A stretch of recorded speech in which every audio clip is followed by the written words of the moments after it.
Uh, hello? Oh my gosh, that was a little strange. Not only was I not there, but my mic wasn't there either. Wow, that is weird. Anyway, hello! Hello, hello, hello! Welcome in. We're gonna play some Nier Automata. It's been a little while since we played this. We've had some streams be cancelled because I haven't been available, or I've been super EP, gotta recharge. We've also had some Mondays where we just did something different, like content warning, which was fun. But we're back, and we're gonna continue with Nier. And I kind of forgot what we were doing. I'll be honest. I remember there was big stompy boys, the ones from the start. They showed up again, and they were way easier to kill this time. I remember that. And I had a cool spear. I remember that too. And I did remember that the game goes, now you're loading. Now thanks to my mod, so I made sure to load it before starting stream, which is fantastic. Didn't save us from technical issues, but you know, small steps. Ah yes, my favorite big booty, big booty bitch and femboy. You guys don't have anything cool, do you? Like anything I actually want. Hello. But, I have a better speed. Fucking sick. Look at it. Can't upgrade it. Sever cables and dented plane. Ah. Okay, well, I forgot what we're doing. Wait, don't I have a map? I think I have a map. I also forgot how egregious the upskirting is in this game. But it certainly is. Oh, I forgot also that my mouse is apparently going out of the screen. That's not. It's freaking out. And I still, okay, it still goes out the screen. Interesting. What was I doing? Photograph. Current destination. We're going wherever the hell that is. We have confidential intel, city cave. Data. You'll have betrayers, I vaguely remember that. Question mark. Jambon. Okay, sure. Like we're going over here.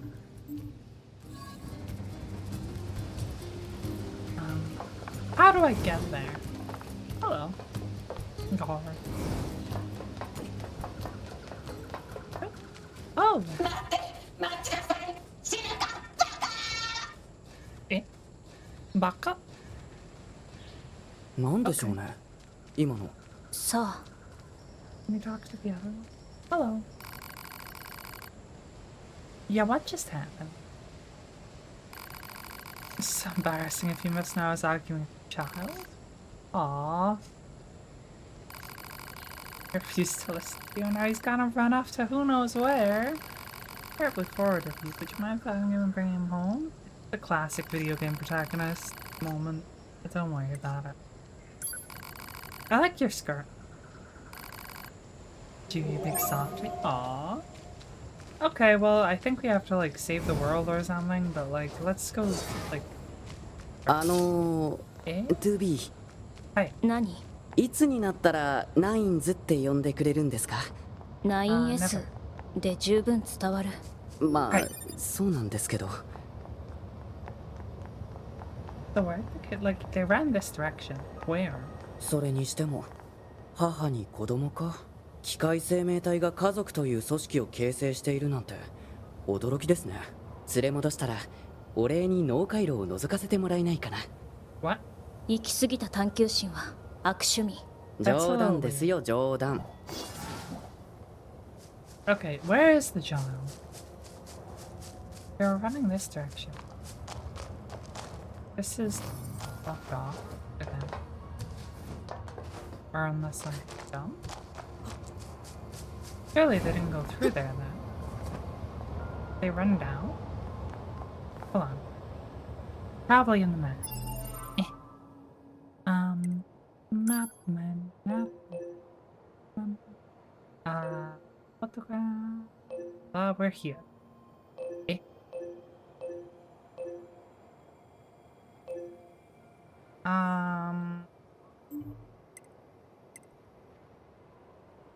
Active quest. Family squab. Worms. City ruins and bring them back. So he is further up. Huh. Okay. And it's not blocked. Okay. I see island. I see very fuzzy looking water. That makes my graphics card happy. I see a moose. Hello. Oh god, it's attacking. Thank you. I heard it. Into the network. Far away. Okay, but where is a child when you need one? Hello. I mean, I might as well save while I'm here. Oh. Deal. Okay, where is the boy? Where's child? Surely child isn't in there, right? When they say like city room, they don't mean here.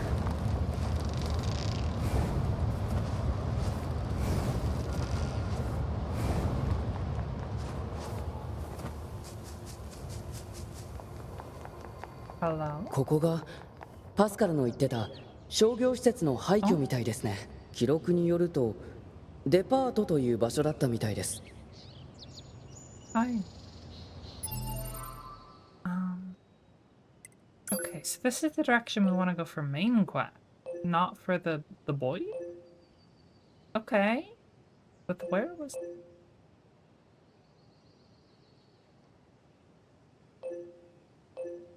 I lost the boy. Pascal's. For some reason it's turned. I'm not sure where the child went. They're gonna have to go without their child for a while. Yeah, no, I'm sorry, your child's gone forever. I couldn't possibly help with this one.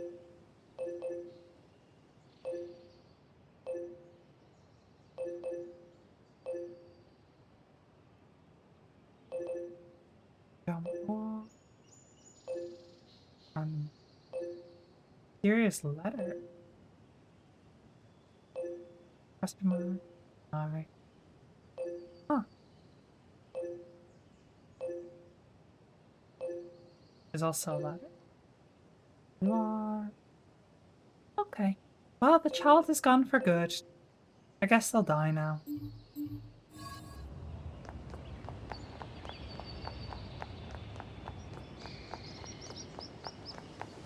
But this fair need to be firm.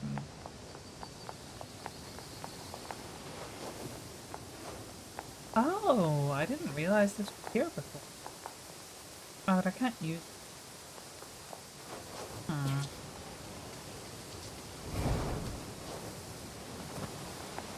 Then how am I supposed to...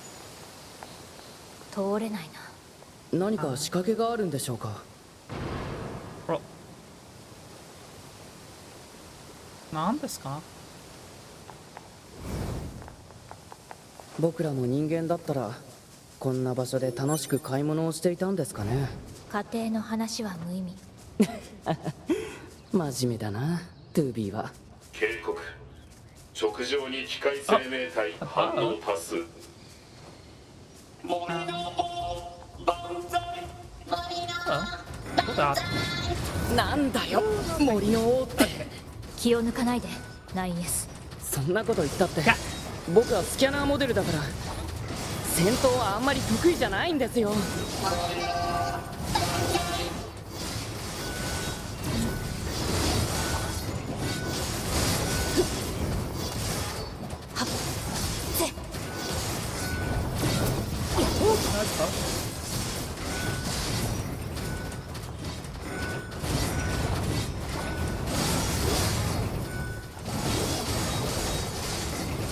forgetting all my like combo moves and how to do them.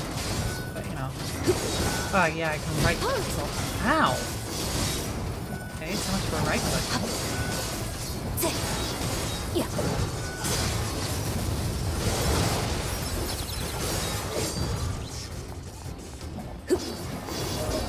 Ooh, okay, I can hold that. なんかあいつ逃げてばかりですね。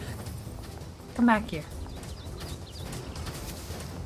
I won't kill you if you stop running. Okay, well, I suppose I have to kill you. Hey, hey! Stop it! Also, yes, I can just shoot him. Stop it. I'm mad. I'll take it. Buddy, are you good? Sir, do you need help? I did kind of kill your family and almost kill you. I think I have to kill him.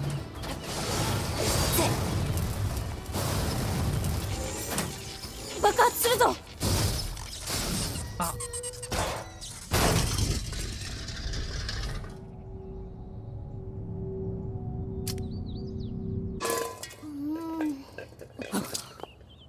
Eh? ここはなんだこれ。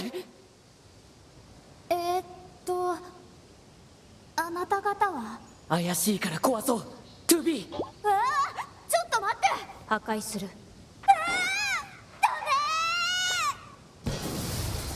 なんなんでしょうあれ。Look at this. This is fucking weird. What the hell was that? This game's weird. We've had like a naked man babies, and now a weird talking head pops out of another person's head and runs away. Sorry, この先 rolls が away. 森のある地域みたいですね。 This is weird. This game's strange.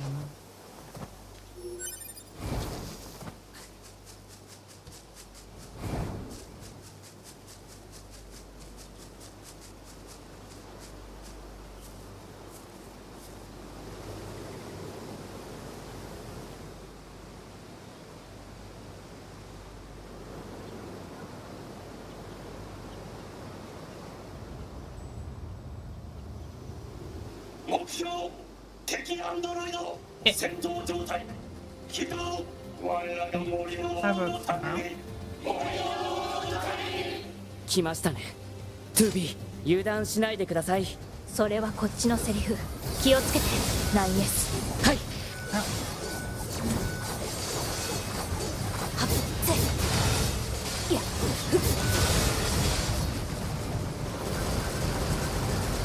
The chariot! That's so strange. Ow. Ow! Oh my god. Oh, okay. Interesting. Okay. Sure, yeah, that's, that was an experience. Also known as, ow, I got ran over by a fucking car. Oh my god. That was weird. Like, I tried to dodge out of that, I physically couldn't. I got hit. I got hit once and there was no way back out. Yep.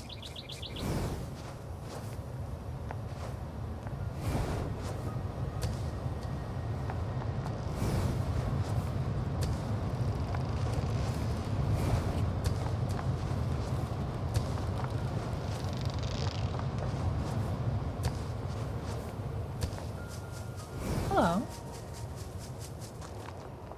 Only virtue. Still things. It looks pretty hidden away. Aw, you could totally jump over that.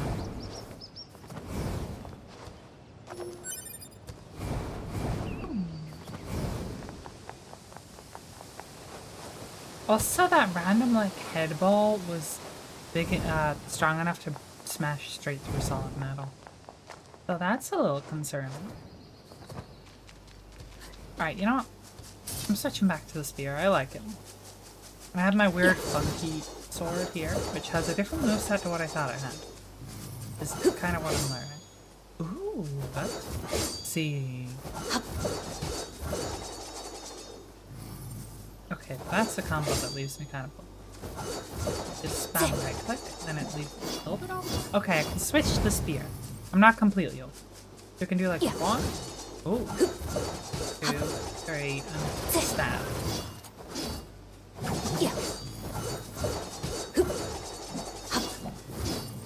Yeah, okay. Whereas if I like sprint thing, it does a completely different. It's kind of sick. Watch this. Wham. Wham.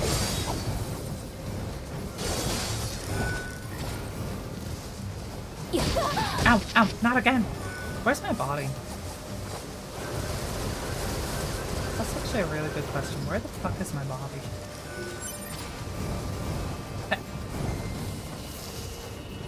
I died like here.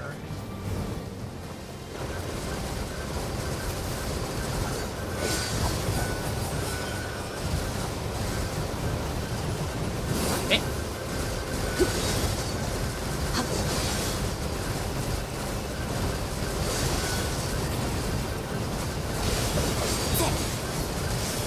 Oh god. Okay, one is down. There we go.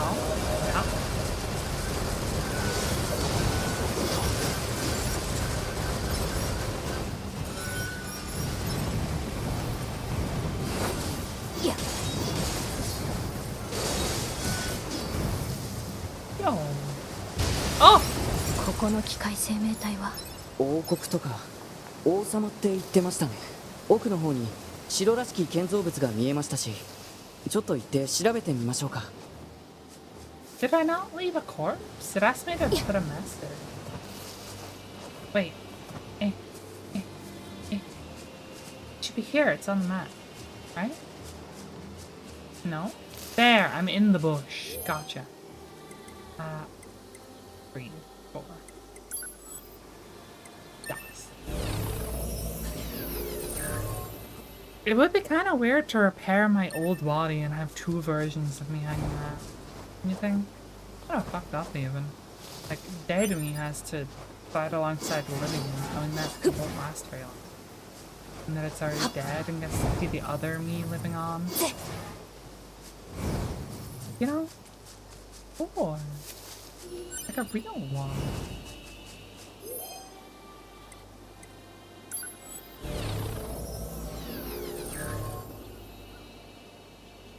Also, I leveled up, but I really don't know what leveling up. Hello. What is this about?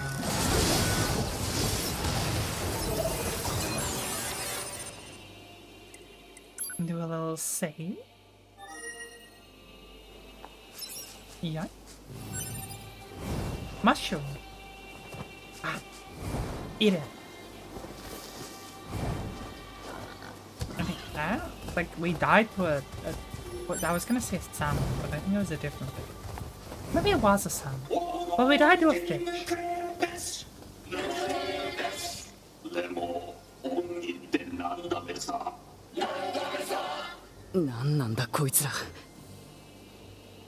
Okay, we're gonna go the other way from. We're gonna check what's over here. It's a boar.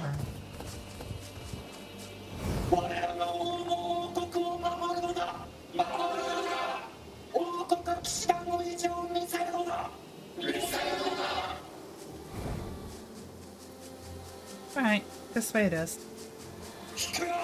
Hello. Oh god,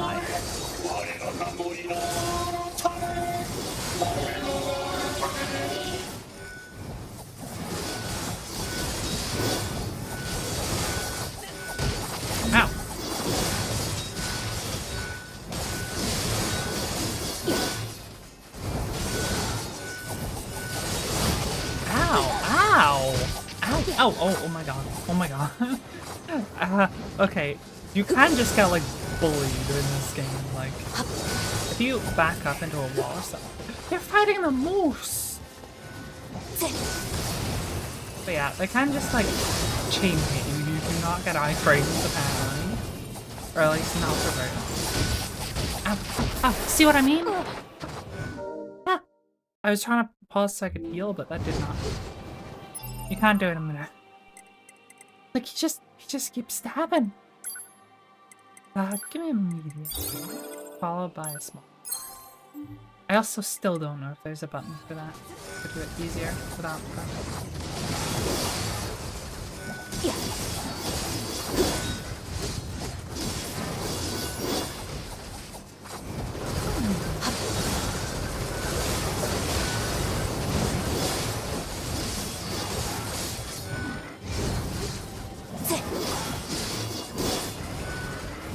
Oh, there's another one of you.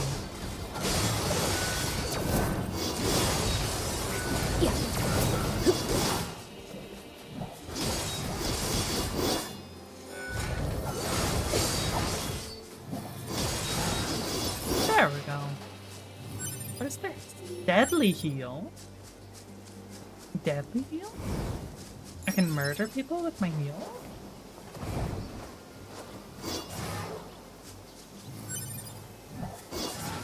This does do kind of a ranged attack, actually. I forgot that that's the thing. Yeah, I can just shoot people with it, which is kind of weird. But... okay, well, I don't know what this means for me. There's a bunch of weird people, I mean murder. Hello, I'm going to interrupt your fun talk. It's not quite an orgy this time, but I have interrupted an orgy before, believe it or not, in this game. こいつら。トゥビー、機械生命体の言うことに耳を貸しちゃダメだ。 I'll be honest, I kind of wasn't. So...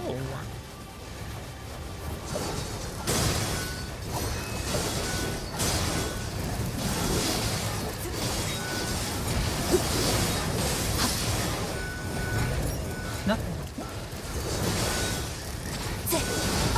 Ow! Ooh, there's a body there. Oh, hello. Hold on. I have a feeling about it. Get down. Yeah, you're running away. Sasso, you're sus. You're so suspicious. You're so suspicious. Get back.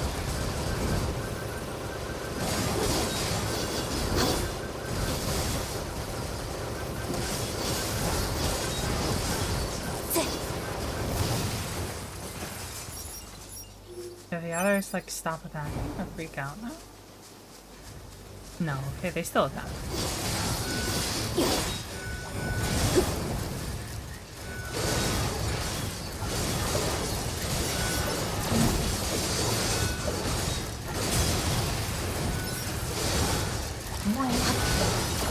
No, thank you. You're certainly trying. Yeah. What is my lock-on button? Oh, it's Q. Yeah.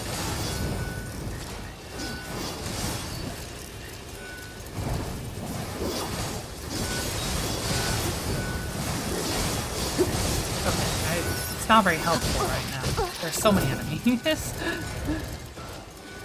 But I was trying to range attack them with that.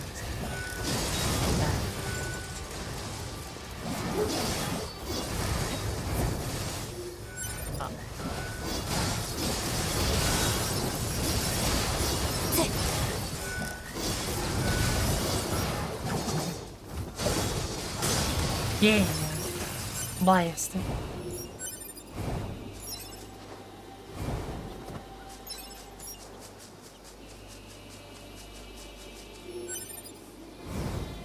I'm just thinking, I go between so many voices in the average stream.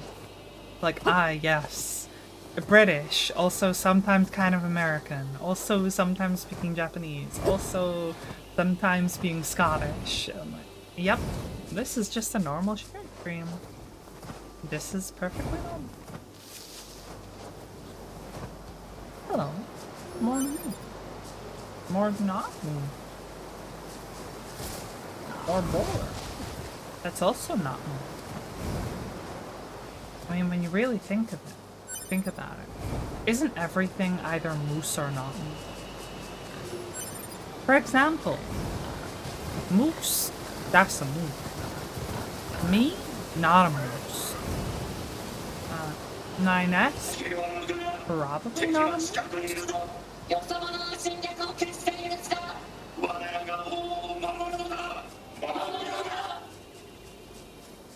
These guys, not moose. Oh my god, no. Okay. I love when I just get like smacked and I can't fucking dodge. I can't get out of it. Also, hi, Ba. You think the not a moose category is quite large? I mean, maybe. But also mooses are quite large, so it balances out. For me, moosei. I'm gonna go with moosei. Because it sounds sillier. Hello, see? Not a moose.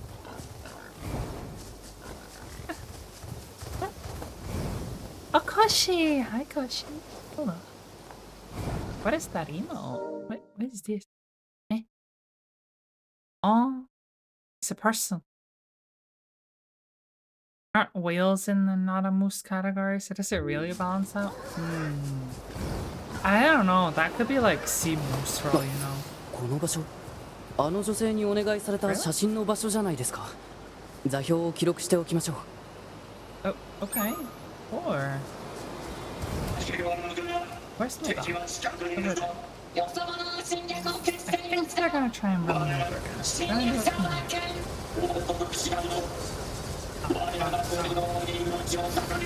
Nope.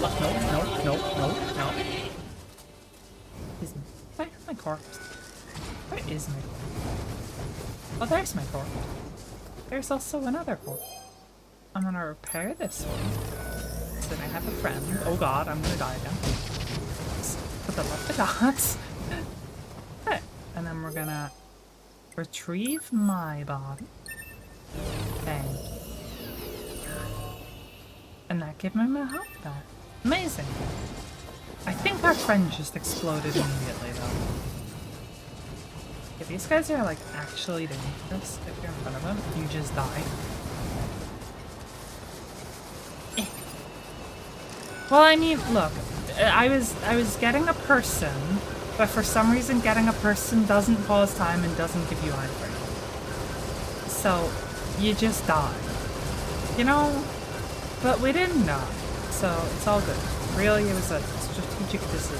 What did I just do? I think there's a button to heal. I still don't know what it is. I also know that there is a pod attack, but I never remember how to do it.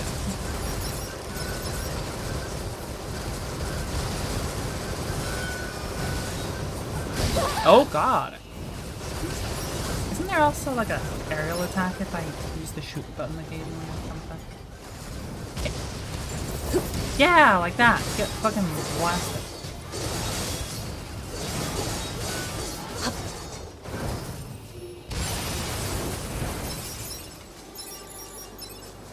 So, scrolling down takes me to the feet.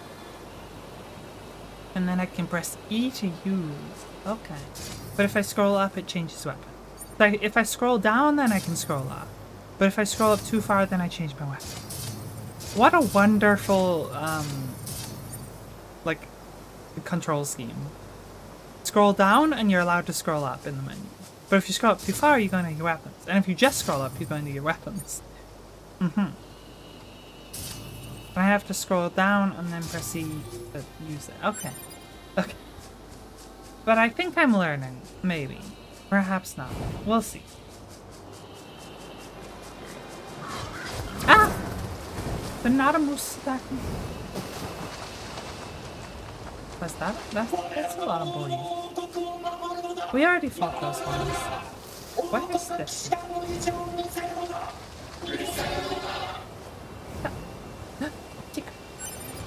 Useless.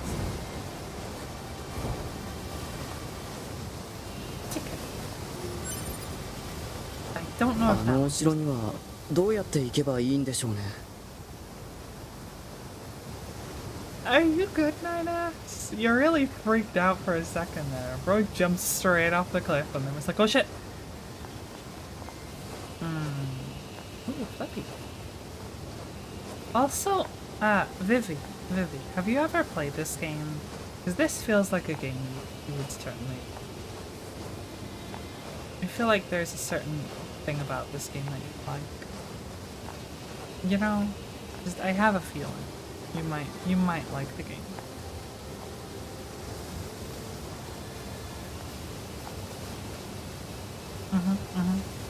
No worries. Alright, how do I get to it? I don't see a castle. Oh, that castle? Oh. Well, there's a bridge. I don't know how to get to it. Also, the water makes it look like my GP is gonna explode. It's pretty cool. Wait a minute. I hope a boar doesn't attack me. Or a moose. Or not moose. 開始 Hey. What? I still don't know how the fishing one... The gameplay doesn't appeal to you? I guess that makes sense. I think other things would. But yeah, I still don't get the fishing minigame. When am I supposed to reel in?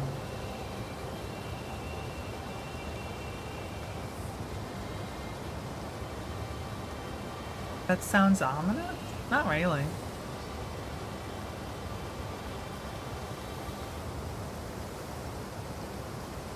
My book is slowly floating away from me and I still don't have a fish. Where's the salmon? We're at like the top of a waterfall in a rapid river. Isn't that where salmon belong? Isn't that like salmon home turf? Fine. 反応なし Right. Yeah. Yeah. Come on. Give me a fish. I wish for fish. When it's breeding season and there's salmon around? I mean, it could be breeding season. Give me fish! Give me fish! Give me fish! ヒット Big fish! Car! Koi car! It was a real fish, not a freaking machine fish as well. Do it again.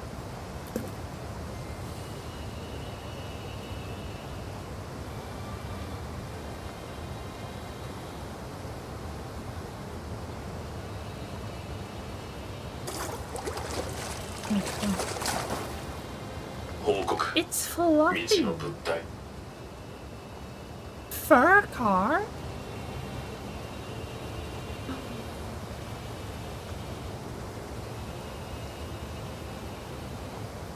I have never contemplated the idea of a fish that's fuzzy and you can hug it.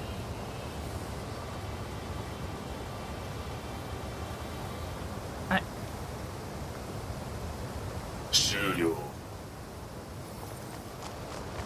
Because you know what this means? It's to be getting pregnant. Fish furries. Not scalies, fish furries.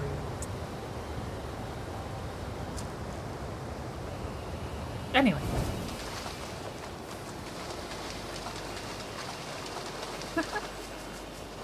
Also, what do you mean they don't magically appear at the top of waterfalls? I thought that's like their whole thing. And then a bear eats them. You know what? I'm adding a third category. We've got moose, not a moose, and bear.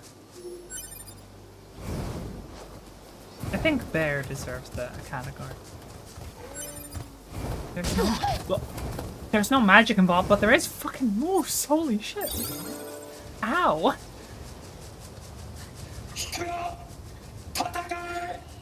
Nothing.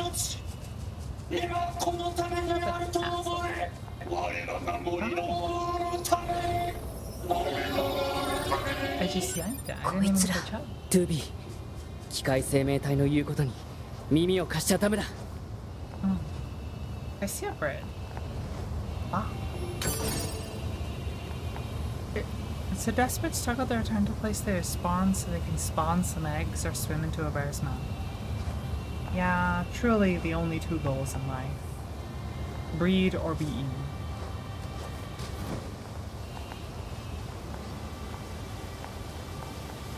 Oh, I still don't know how to open it. Oh wait, no, this one I can open. This one doesn't have a face on it. Meteorite. Oh, okay. Oh. Ah. Okay. But like, if you are an egg, where would you be? Why would you put an egg at the top of the water?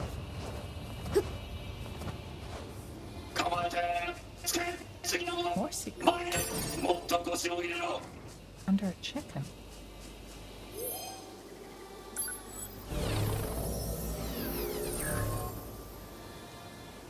Are you a chicken? Or are you just under a chicken? In the supermarket. Are you going to be eaten? You're the strangest egg I've ever. Please don't run me over, I will be upset. Ah, what is that? Hold on.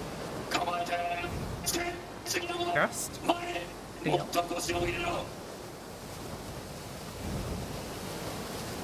There's a thing somewhere. That's not... Yes. Hello. Why are you gatekeeping? And where is Gaslight, girl boss? I don't understand the feelings of a machine. What if I kill you? Will that understand the feelings of a machine?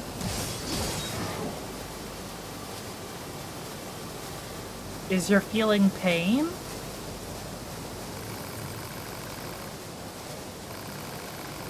Hacking skill. 9S. Can't you open? 9S, you literally were hacking into robots earlier.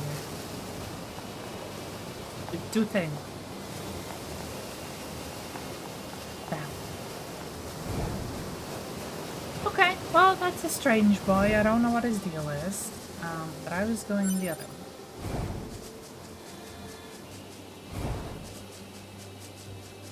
This game is a little confusing. Like, I never know where I'm going. I'm just wandering around and then I stumble across it.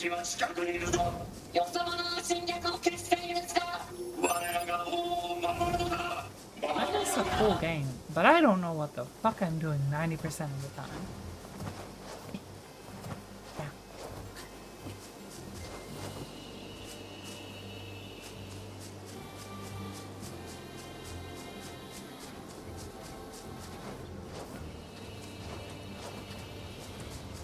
Hello. Oh, God.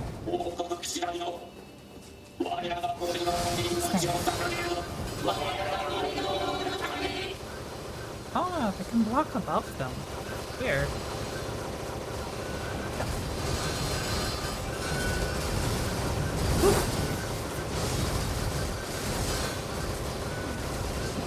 Okay, they're like defending. Ooh, ow.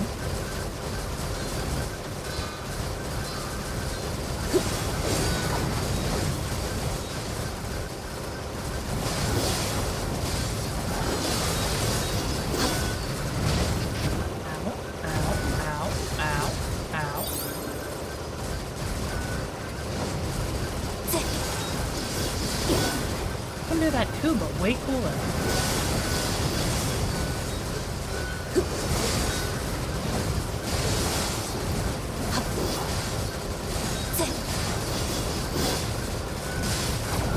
Yeah, get parried, idiot.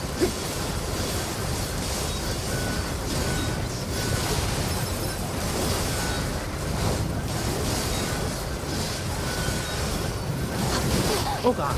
Okay, he keeps going. Ow! Oh my god.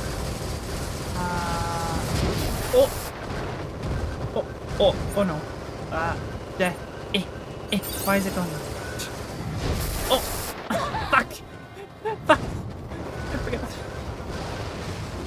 Okay! I'd say that was pretty successful. Wouldn't you? As I'm wandering around with a black eye. Oh, that stuff disappeared. Pensifio. Yo, I'm cooler than you. I don't think that's offensive. I think that's just insulting.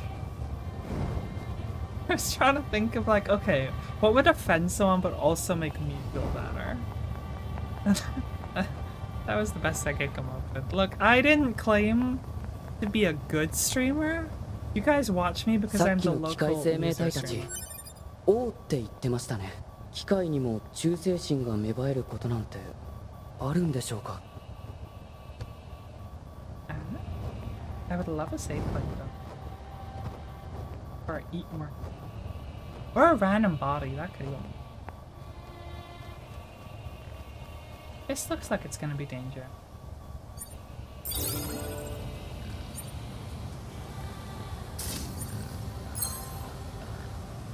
Okay.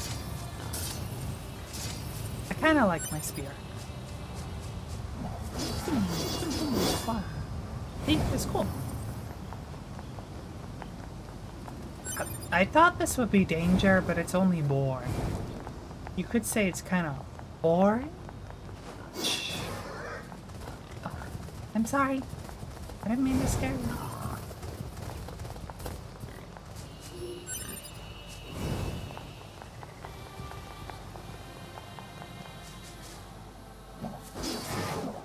Okay.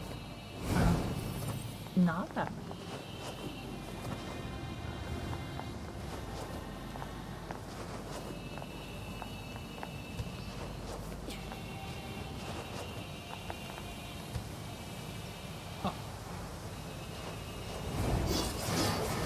Yo, I did it.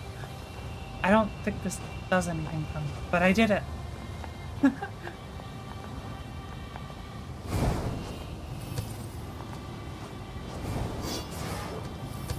No.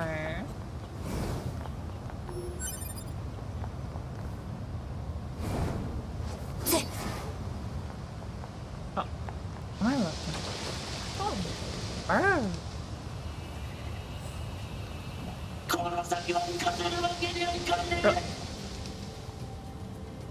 Whoa. Okay. That's fine. That's fine.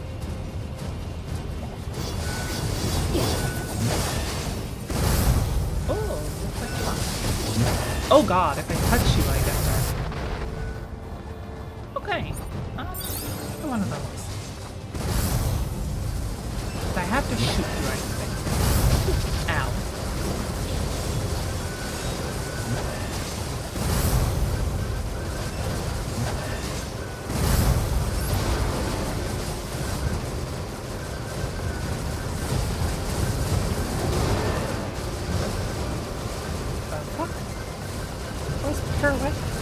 Oh, I want to grab that because it'll give me health, but also I will take damage if I stand there.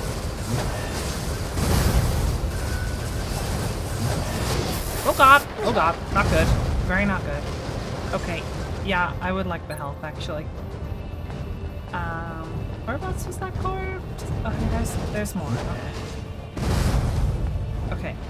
Okay. There is more corpses. That was close. Smooth. Retrieve. Thank you.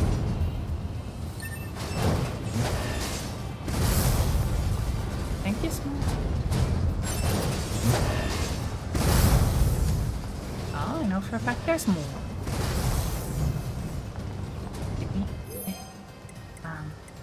Repair this up.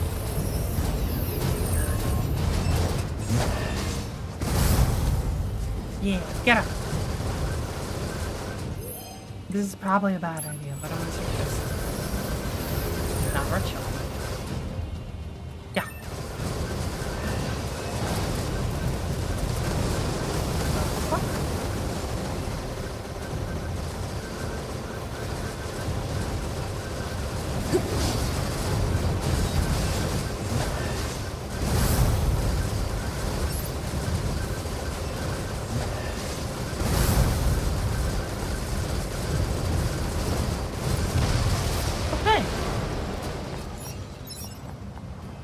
Mission success.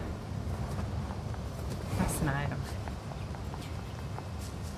I feel like every time there's an item hidden away somewhere, it's never anything good. Like, I never find a cool, new, unique weapon. It's just like, yes, random chunk of metal. You know? Retreat.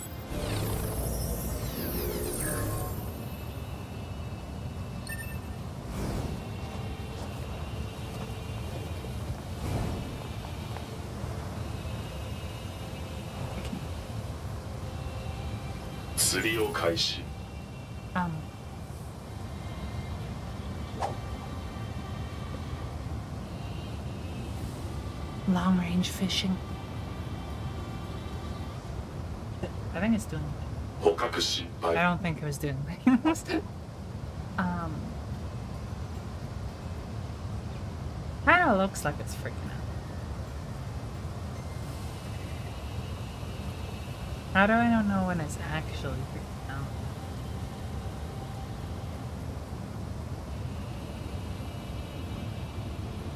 It kinda bombed.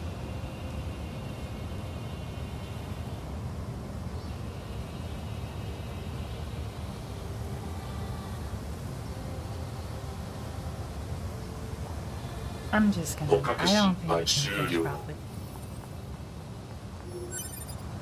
Is this right? I mean, I probably got there. No.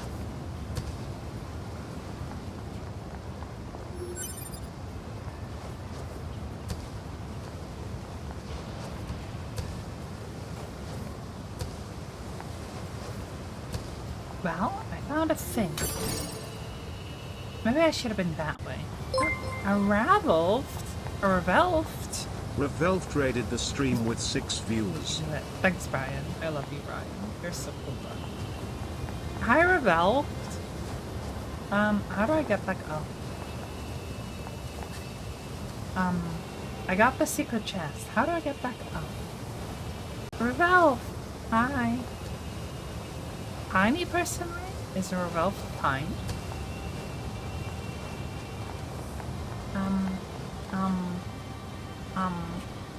Oh no. Oh no. Oh no. Oh no. Okay. Interesting. How do I actually get back up though? Like there's a secret chest there. You're clearly supposed to go over there. But,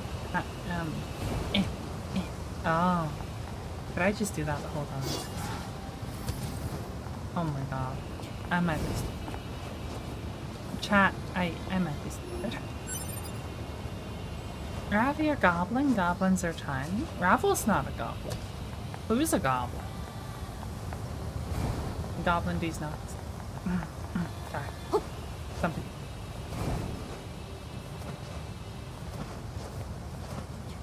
Sorry you missed where are you? Oh, ghost game? Ghostless games? You know how we could fix that? Oh. We play D&D and I play my cool ghost character.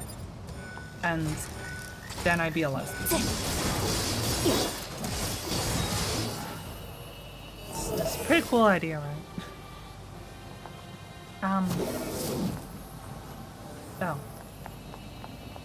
Can you die down there? Where are い you? かにも王様が住んでそうなお城ですね。 Yeah. Oh. Only played Sworn? Yeah. Hey. I nearly closed OBS. Okay, my mouse goes off the screen in menu, and it went straight to the X right as I clicked. Give me your bits and balls.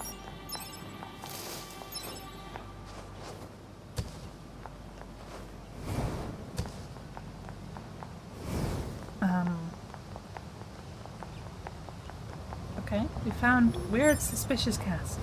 I assume there's a boss in here somewhere. A king, perhaps? Or perhaps. Also, I feel like, y'all raided in and I didn't explain anything. Did I?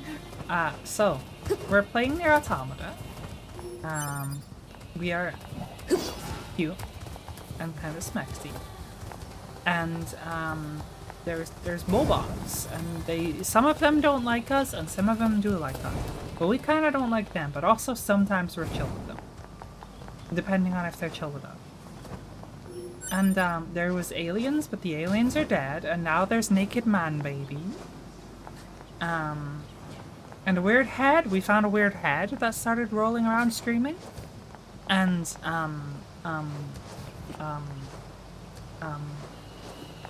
we're in a castle. And apparently there's a king. Oh. Oh! That was slightly unexpected. Oh! Ah. Stop it. I'm not wait, no, I am on this. It's just weird. So I have no idea what's going on. Yeah, does anyone ever know what's going on? Oh, no. Yeah. No.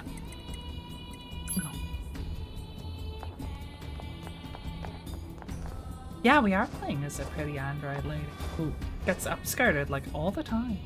A little weird. This game also reminds me a lot of Code Vein. The fuck? Why did talking about Code Vein immediately make me die? What the hell? I was gonna say, which I actually played to completion before. But it would be kind of cool to do again on stream. And then apparently talking about Code Vein fucking kills me. So, good to know. I have a kill switch built in if I ever think about Code Vein.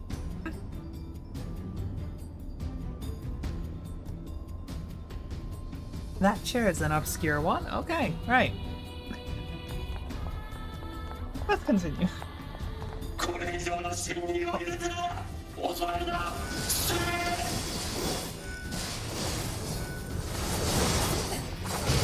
Oh! I can see things down here, but I can't seem to move in 3 dimensions.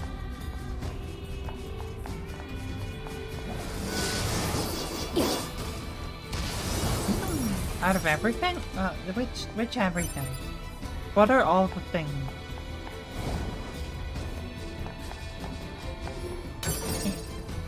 Oh, recovery. Give me those. I'm good now. Secret. Mushroom. Random chest. We can actually open through. Oh, hi. You're a problem. Ow. Release that. I can't actually see shit right now, so I'm just... Ow. Oh god. Hello. Can I perhaps use one of these? There we go. The, not being able to move in 3 dimensions kind of, yeah. That hurt. Yep.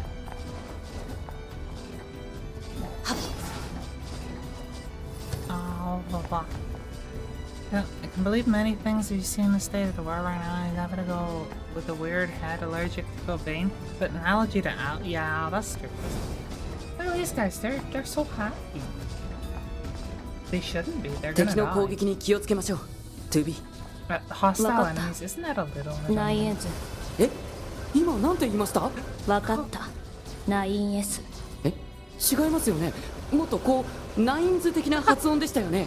黙って敵を倒す You said nice for one. Aw, that's cute. He's been trying to get us to call him Nines for like forever. But she keeps not wanting to. Ow! I literally can't see what I'm trying to do. There we go. Okay, there's definitely stuff up. There may also be stuff down again. How do I... No. I've been betrayed.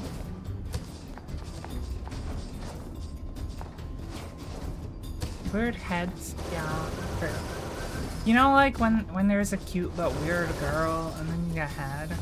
But she's like kinda crazy. And like really weird, you know? Realizing that's just me. Hello. Any murder people? More stuff. Excuse me.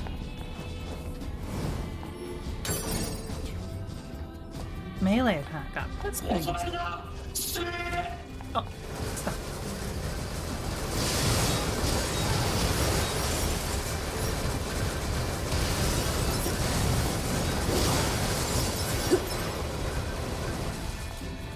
There's mirrored, then there's genuine battery. Hey!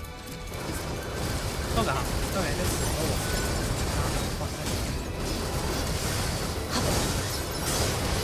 oh.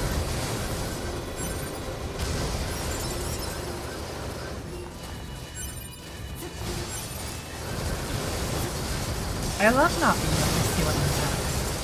It's so cool. Isn't that just like your favorite experience ever?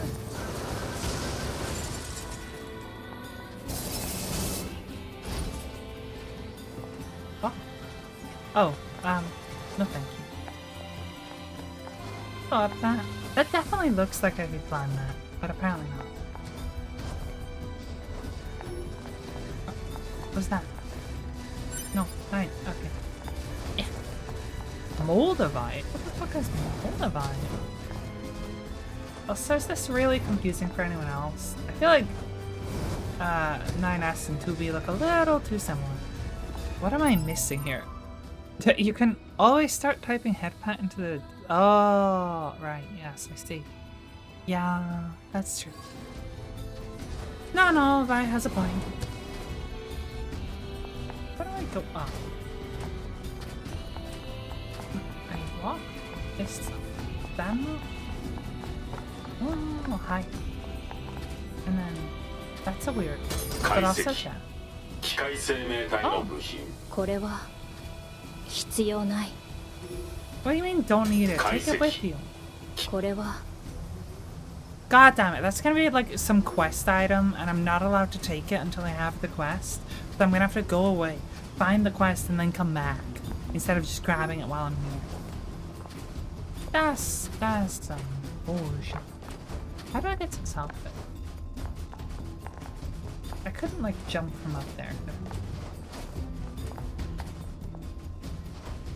No.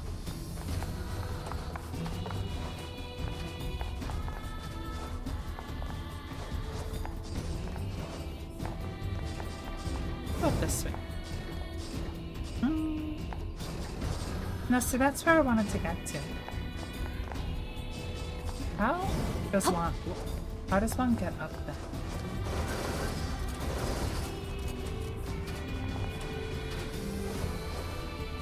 Like, I can't go through this tree. This is a wall.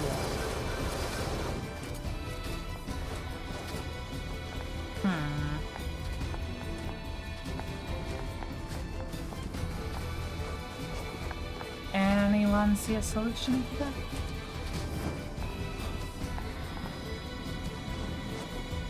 Like that? 解析 Just give me 機械 it. 生命体のこれは Just take it. I don't care if you need it. Just take it. How? Okay, I'm genuinely confused. I get out there. Yeah, no. Yeah, no. There's boys up there, though. Fine, we'll go fight this boy.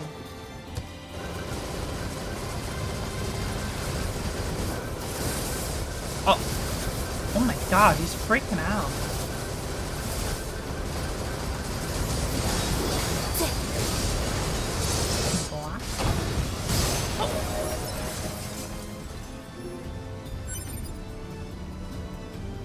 Oh, okay. Your legs are soft from the exercise? What exercise? Wait, you don't have legs.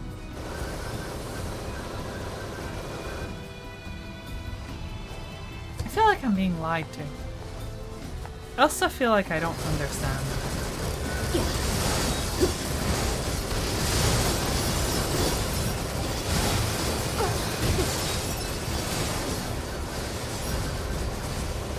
If I want to go up, how does one up?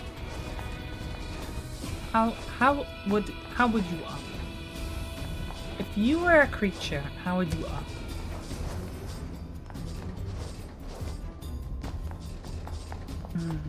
Chat. Oh, I shot him through the hole. Oh.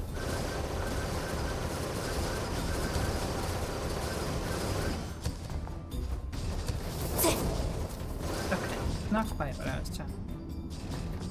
Can I, like, magic my way over? It needs to be near enough. It doesn't, but it goes sideways. Didn't someone already give her legs once upon a time? A few.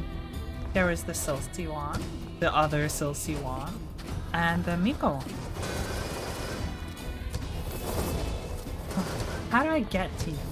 I'm so confused. Heck, I'm pretty sure Rabble even drew Rabble with like one time. How do, chat, help. Chat, I need help. I'm dumb. Oh.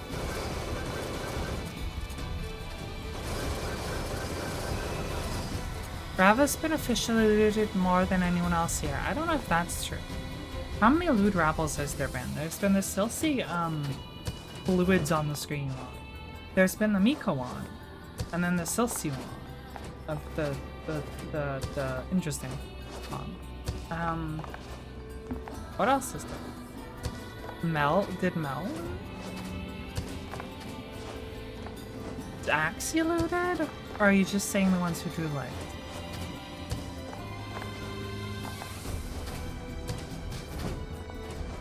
Cherub? Yes. Yes, I certainly have. It's not been posted, but, well, actually there's some on the Discord. Zib, did some a long time ago, but it wasn't super. And Mika's definitely done, like, a few. Including my new model that she's done some bits for. Which she got excited about. I'm confused. You're the only one that got drawn pregnant? I don't like the idea of being pregnant.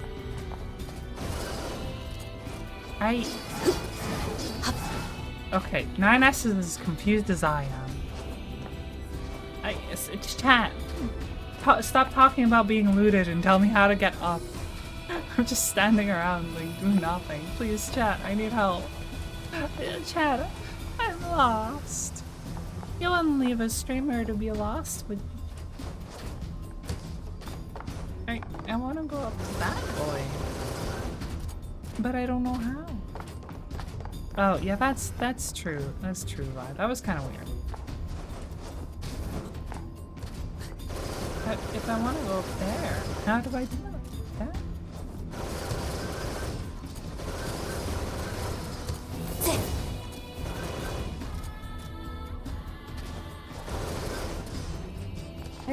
I don't understand. Is down secretly up? Well, this is what happens if I go down.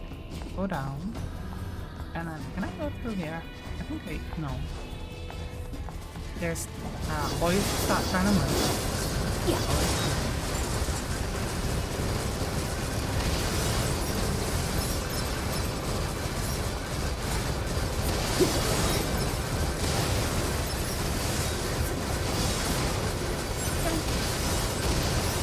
And then it's like, okay, I'm in a place now, but I still can't do it. Now I'm just down here. Weird. I don't know. Oh well. Hey, bye! Do you feel like executing someone?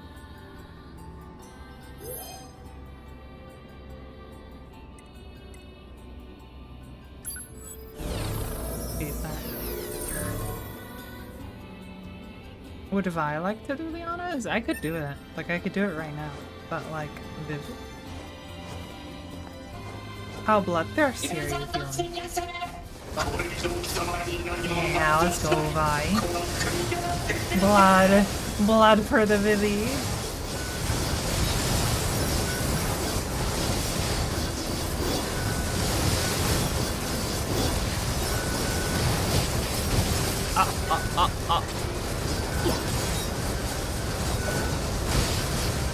Oh, why are you so weird? Why are you so weird? You have a mod head on there? Is it an executioner HUD? Because it better be.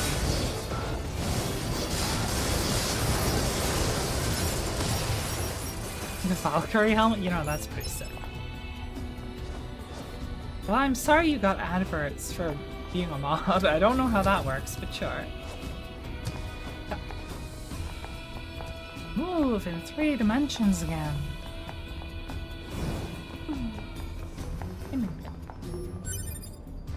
Is secret? I don't think it's secret. I think this Nintendo.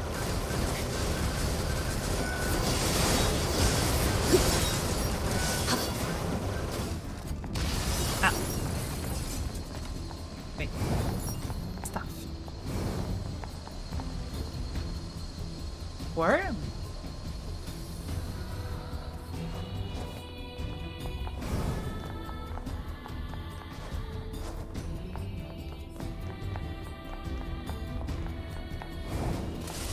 Oh, hello, worm. Someone died to the worm. I died over there. You're right.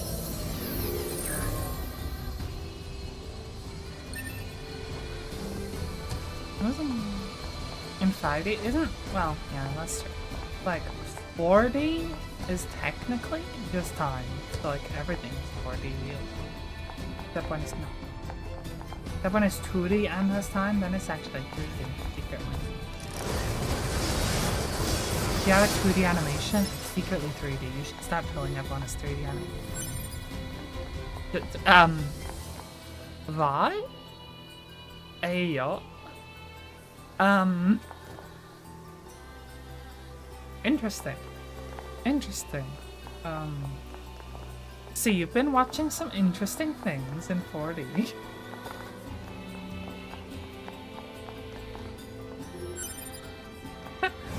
Right? Yep, that makes it so much better.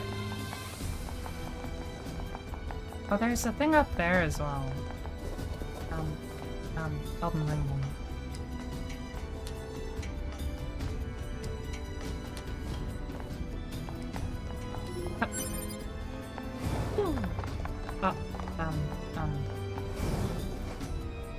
Shit. Oh. Nice, you kinda gotta move me a little. I thought, well, which Avengers? Because hasn't 4D like completely gone out of style now? Like, no one does it. Same with 3D. They like totally killed both of them. Also, I was thinking about this. VR is kind of like gone. Oh, for fuck's sake, not another. We clearly will need it though, just take it. But like, VR kind of died, you know? Like, VR for a while was like, not good. And then VR got good. But because there was no games that were really made specifically for VR, it kind of died off. And also VR was just so expensive and so impractical. You needed like a bunch of space. You needed not only the like expensive ass headset, but also to have like a room with enough open space to do it. But also have your computer set up in that room. So it was unfortunately inaccessible for most people. But like, theoretically, if like, rather than porting normal ass games into VR, if they made a lot of games for VR, like, you know, Half-Life Alyx, for example, then it would have actually been pretty sick. Like VR chat, pretty sick. Half-Life Alyx, pretty sick. Even like Boneworks or whatever the fuck it was pretty sick, right? But a worm. But like, the fact that nobody made things like actually for VR, that's just fun. I should probably...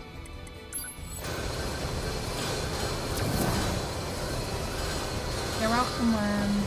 Oh, you're coming back? Oh, you're approaching me. I'm gonna repair this. Oh, it would be pretty good for that. I feel like you'd get motion sickness, but it would be pretty sick.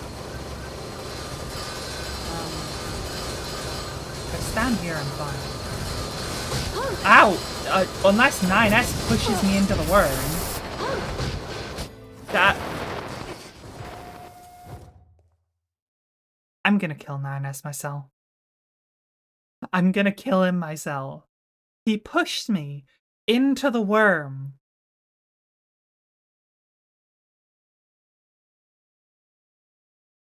Okay. Okay. Motherfucking Nina. You son of a bitch. You are no longer my favorite femboy. It's now Victor.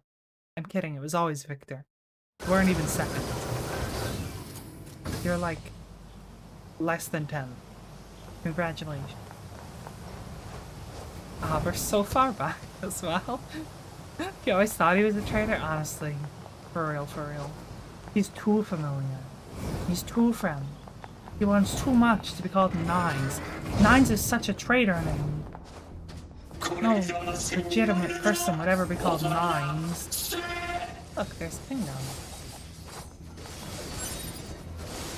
there. I like them. I mean, is this news? Is this news? Like, yeah, I like girls, and I kind of like femboys. I mean, girls are better, but like, femboys are not 敵の bad. 攻撃に気をつけましょう。 I still don't know how to get up there. わかった。ナインエンズ。え、今なんて言いました？わかった。ナインエン So I ズ。 got very confused by what the 違いますよ fuck ね Nines was. もっとこうナインズ的な発音でしたよね。黙って敵を倒す。もう Aww. Trying too hard to be a friend for real. You're thankfully neither. Yeah, I mean, you're scared that I'd actually like you if you were. Isn't that bad? I'm kidding.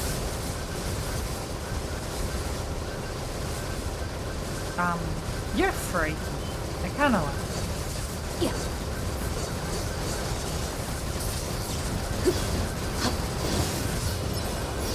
There we go. Give me whatever they say. Melee defense. But anyway, I started blasting. If we were stuck in a room together along some other map. Well, I know which one of us it would be.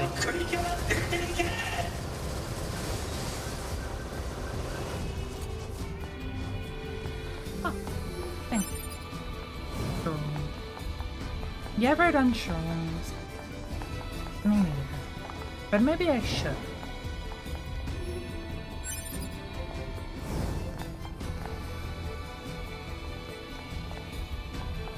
They don't blend in. No. I don't need this. I just need to go not get pushed into a worm.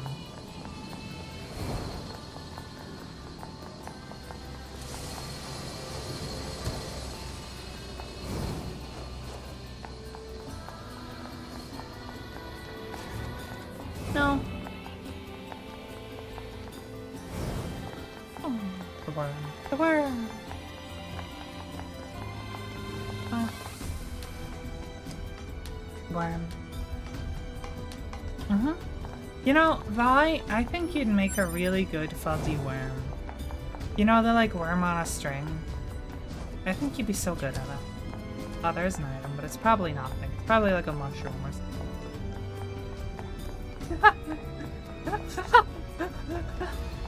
You know what? Of all the... Oh, not quite what I was going for. Of all the reactions you could have given, I was not expecting just like question mark, exclamation mark. That's so good.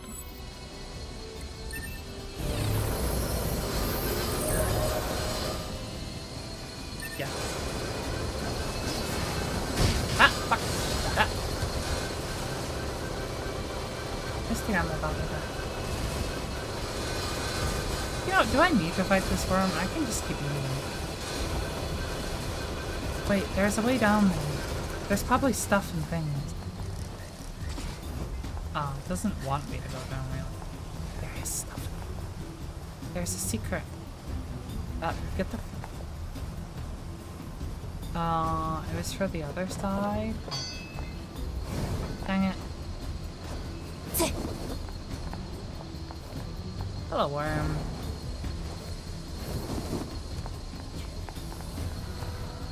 Oh! Other secret. Oh. これは God dang it. Why do mods get adverts? That is an amazing question. Wish I knew. Well, let's go. virus is sort of like a worm? No. That? Now I'm just thinking of a freaking Trojan worm. Dude, could you imagine if they tricked them by just having a giant worm on a string? And then ate them. You know? I'm gonna rewrite history. I'm gonna make a new Earth where instead of the Trojan horse, it was a Trojan worm, and it just ate them straight up. That's the new history, everyone. You're welcome. Who cares about rewriting history to make myself look like the good guy when I commit acts of evil?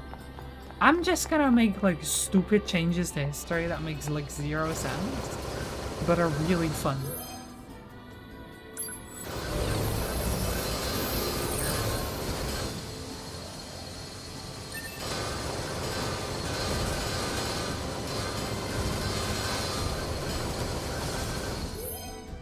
Yeah.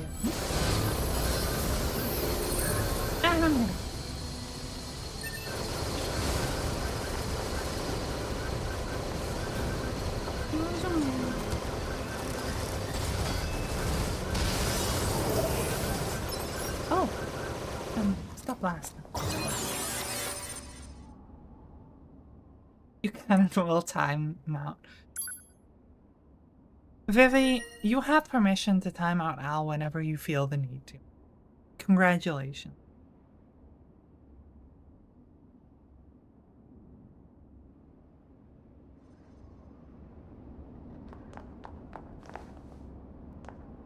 Why is there a person?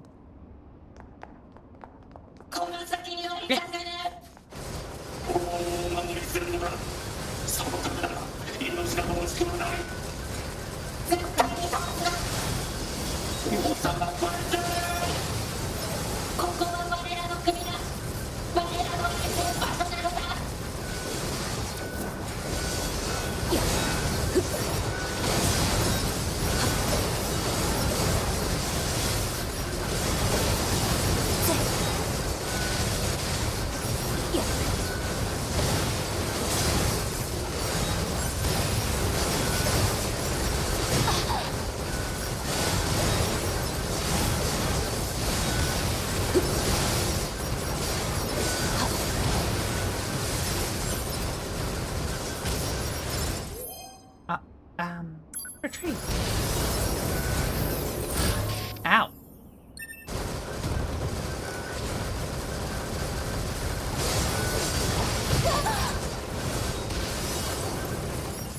Okay, that was a little hectic. Looks now you don't have ankles, I'll code them in. You have ankles, that's not true, Ravel, what? Vi? I've seen them. I've also seen your thumb.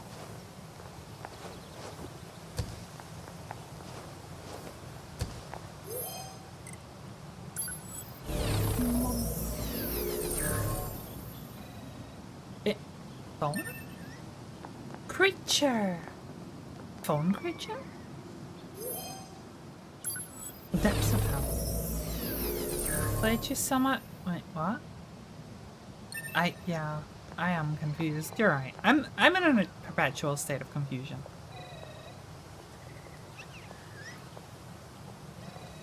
Kill it. It's not right. Kill it.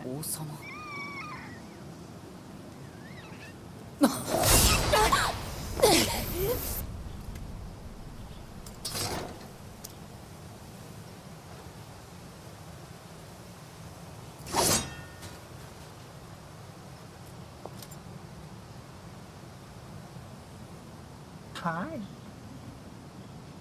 トゥビー、あれアンドロイドだよ。しかもあれはヨルハタイプじゃないか。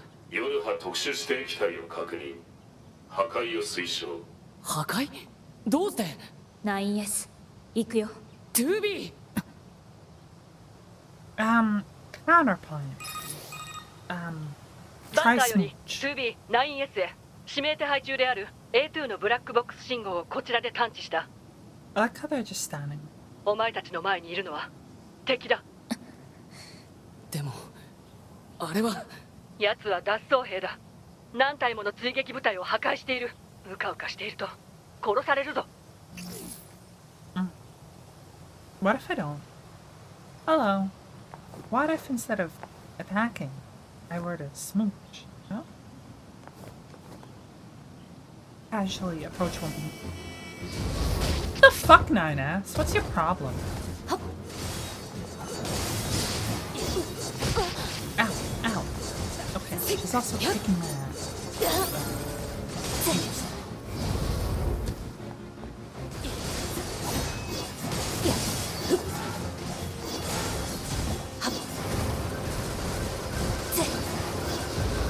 Ow.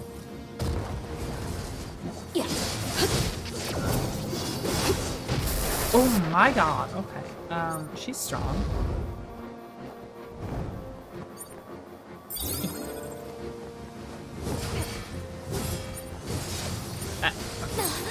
This menu sucks balls, I'm gonna be real. Hi.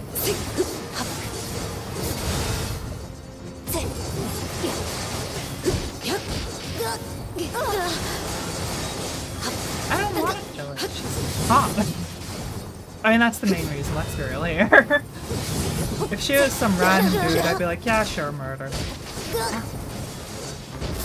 Ow! Hey, understand. Might kill this menu fucking sucks. Okay, you know what? Fuck that menu. I'm gonna do this. Start of item. Last of these. Eat it. This, eat it. Okay. Firearms historically outpaced armor enough that they're large. Blah blah. I mean, not entirely true. There were firearms for a good portion of time that could actually shoot through plate mail. To some extent. Like, plate mail wasn't fucking useless against it. It wasn't like cardboard. But with a lucky enough shot, you could just kill a guy in a full plate with like one shot if it was well played and happened to penetrate. But you know, I have played a bit. What? Make the villain a hot, sexy lady. Exactly. I'll be honest, 9S is kind of not helpful. And not in the way that he doesn't deal damage, he's just really confusing. There's like 3 of us who look borderline identical. And it gets really confusing who's who and who's who.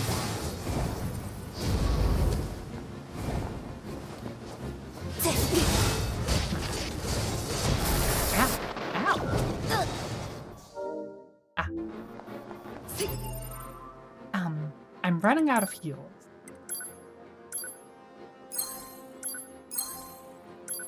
Okay, we have 2 more.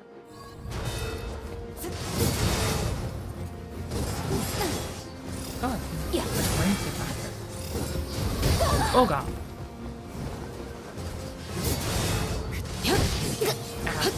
Ow.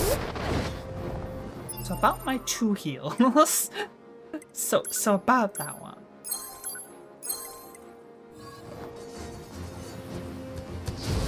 Nope.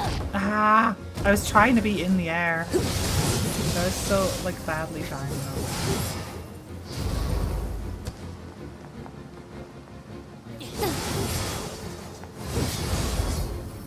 Stop it. I should also probably be shooting. Ah.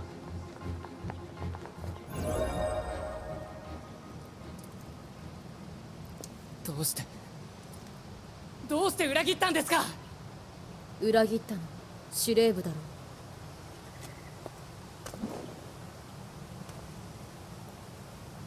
2B 追いかけましょう。9S.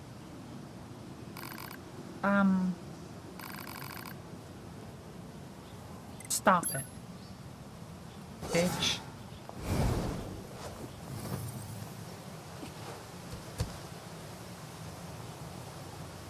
We never just got that other chat. 逃げたか。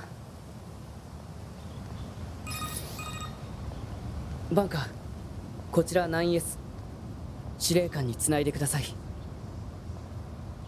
バンカー了解。司令官に接続します。司令官、ターゲット A2 の破壊は失敗しました。そうか。しかし2人が無事でよかった。あれは非常に危険な個体だ。部活に近寄らない方がいい。司令官、脱走って一体何が？その情報は機密事項になっている。教えられない。そうですか。 2B、 何？パスカルのところに A2 の情報を聞きに行こう。何か知ってるかもしれない。わかった。パスカル、こちら 9S。 おお、ご無事でしたか。それより君に聞きたいことがあるんだ。聞きたいこと？何でしょ通信はダメだ。直接聞きに行く。う？わかりました。敵の侵入を防いでいたゲートを開けておきます。そちらから村に入れるように手配しますね。Yo, what? That sounds risky.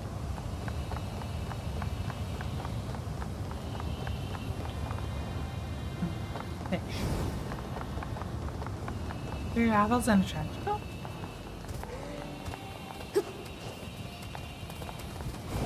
You wanna try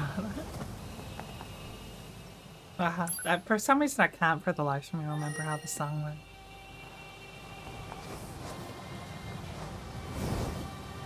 One's on the bottom, strong as he, two's in the middle, carrying three.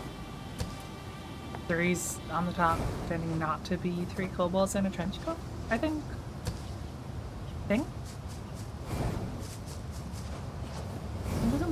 I have heals? That's what I really need. I don't need iron ore, I need healing. I just used everything I had.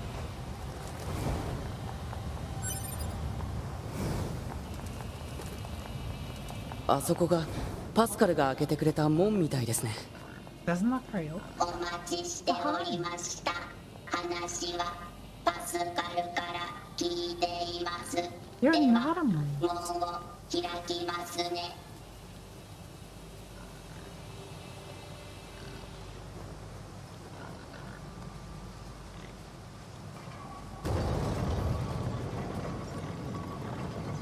Is it safe to open the defensive gate? お通りくださ I い。 guess if you close it. 私はここで見張りを続けます。 Okay.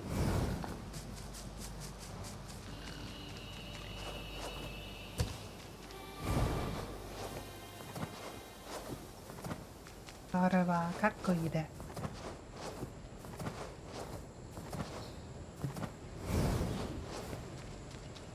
Stop.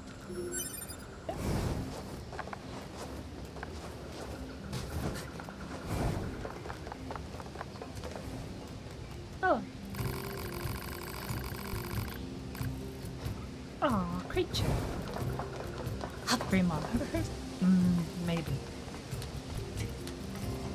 But like, what is the strong rebel equipment? Why is there a bunch of dead people here?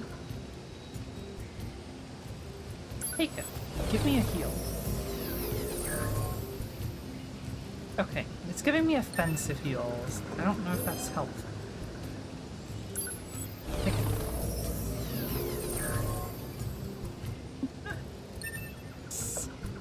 Thank you, Lion. Oh, father. Save him? Oh, I don't know where your child's gone. He's gone for good. Or she. Or they. Or it. Normal? Oh, fucking normie ass machine.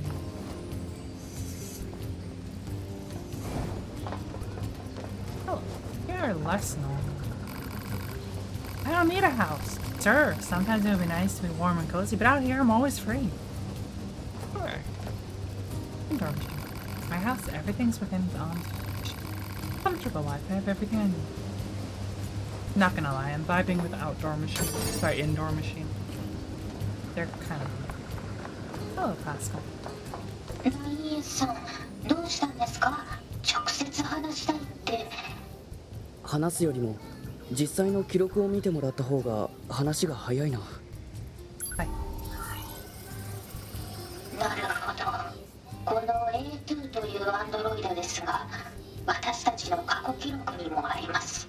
危険なアンドロイドとして認識していますが、この村に直接来ることはありませんね。すみません。私の知っている情報はこのくらいです。そう、ありがとう。各地を警戒しつつ一度レジスタンスキャンプに戻ろう。自我データのチェックと補給が必要だから。There's so many weird boxes I don't know. But clone machine. Oh. But why are you alone? But you're alone. Alone. I can see your state of being. How do I go down? I wish to speak to the shop. I don't know why it's also turning. Save. Yush. Oh. You. Do you have heels? Do. I have so much. Yush.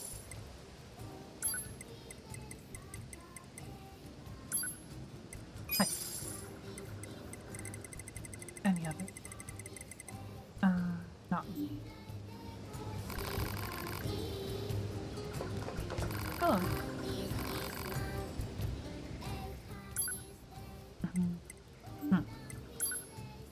Oh. Is that my big one or my small one? Small one. Vented plate titanium alloys. I need those for no. No. Aye. Sure.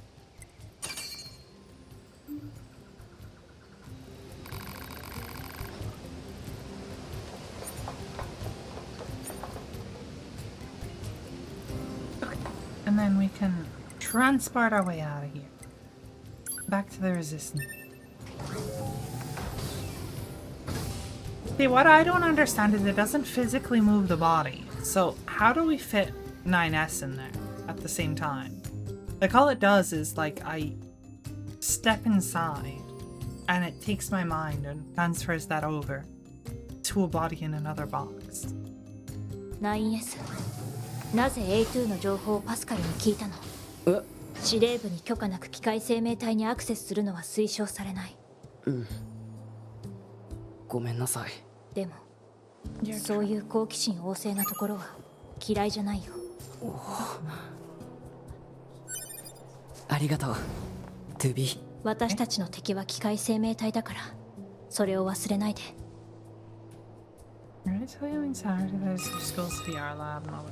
オペレーター 6O より 2B さんへ定期連絡の時間です。こちら 2B、 問題ない。 2B さん聞いてください。今日花の画像データを見てたんですけど、花？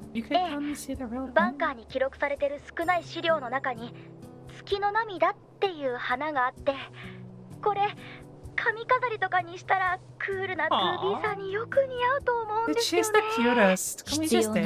まあまあそう言わずに、おしゃれは女子のたしなみですから。また可愛いものを発見したら 2B さんに報告します。そんな情報必要な。以上、オペレーター 6O でした。それでは。Marry her. Goals. Also, that's kind of whack. Every like school I've ever been to has like old Dells from 2007. You know? Inbox. Jacka. Oh. Server code. Delete your old data. Large music files and entertainment videos here to be missed. All data must be transferred to local stuff.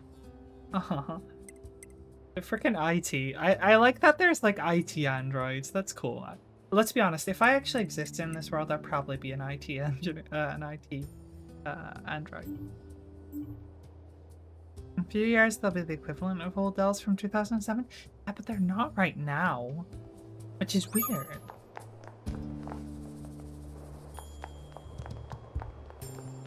What is your deal? Oh, you wanted photos.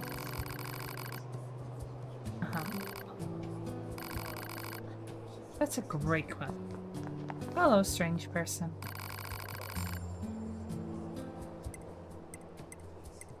Where should I go?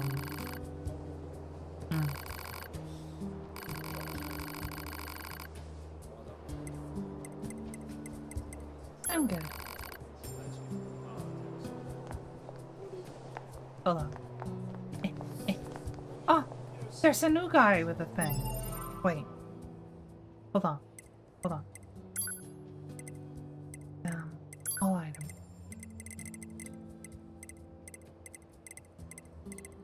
Where is it? I know I have one. Bang egg? Very large for a chicken.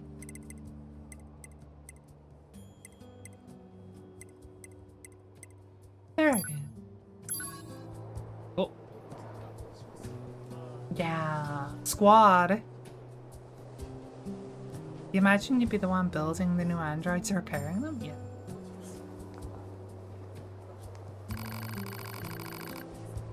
That is amazing.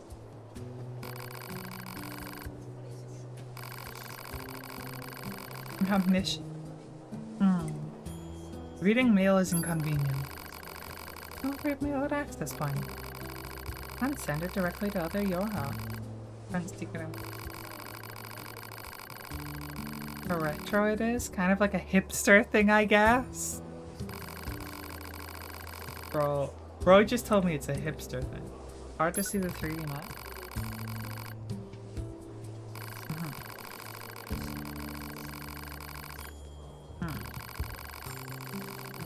That's the way it... Bruh. Are all his answers like this? Are all his answers like, yeah, okay, so this sucks, but like, this is why it's good, TM. It's also kind of like stuff in the game, like the mail system and the map system.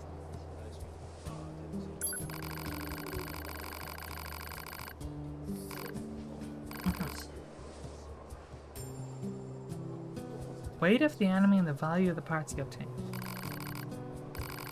That's classified, okay. What is a black box?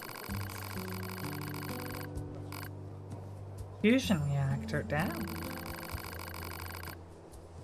Mysterious material.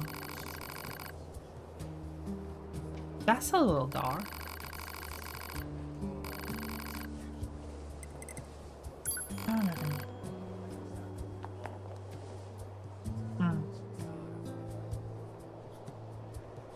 Yeah, I'll keep this on for a while. Why not?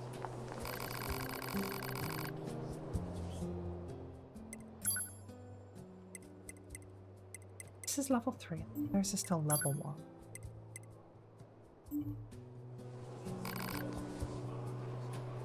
1. Wait. Actually asked why it was needed. Professor told me since we're doing 360 stereoscopic camera stuff in VR, it requires some powerful stuff. That's true.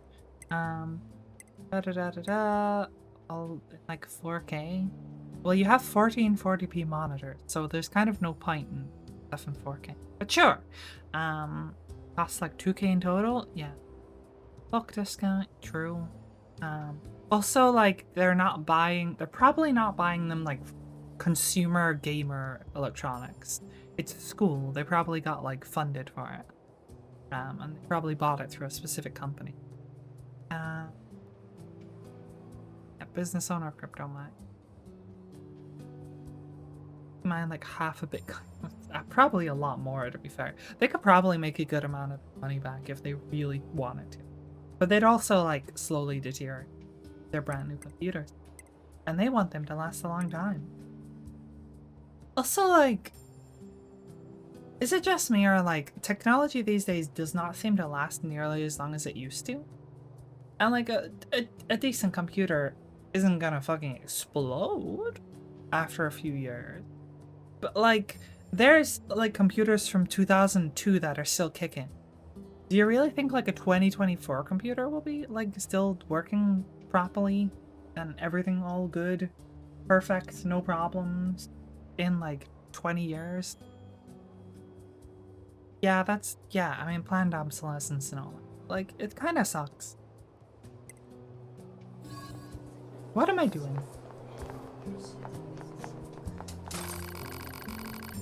Hello. Loads of gut stuff. Like, you have, like, nothing.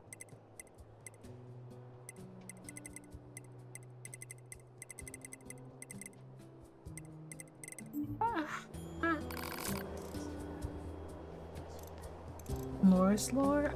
I forget what that one is. Which one's Moore's? Laser. I still don't know how to do the odd things properly. I genuinely. There's the buttons. I'm gonna buy more RAM. Oh, that's like all my money. I'm gonna buy more RAM.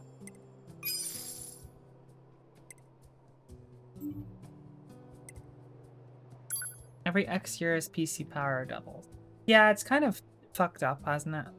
Like now, every few years you get like 2% better. It's like, wow, very cool. Thank you. But to be fair, I think Moore's lore was less of like an exponential curve going forever and more of like hold on. I don't know how to explain it. So I'm just gonna show it. Oh no, it wants to update. Oh no.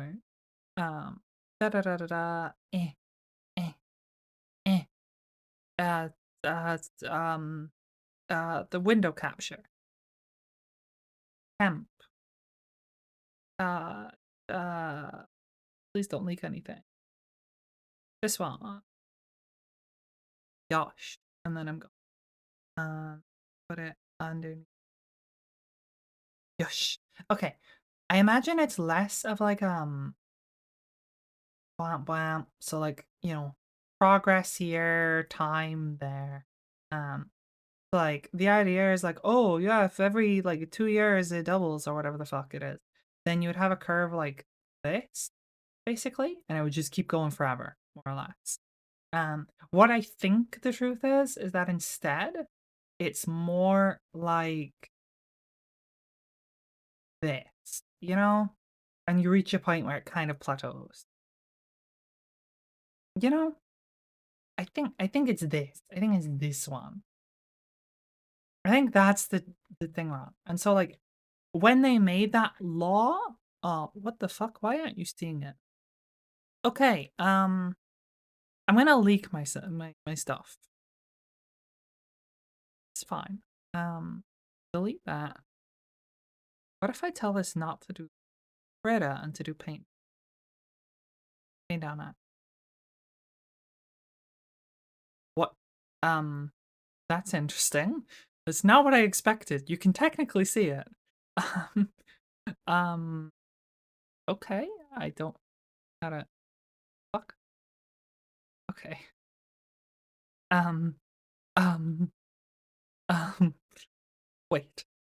Display capture. I should probably go in studio mode, but it's fine.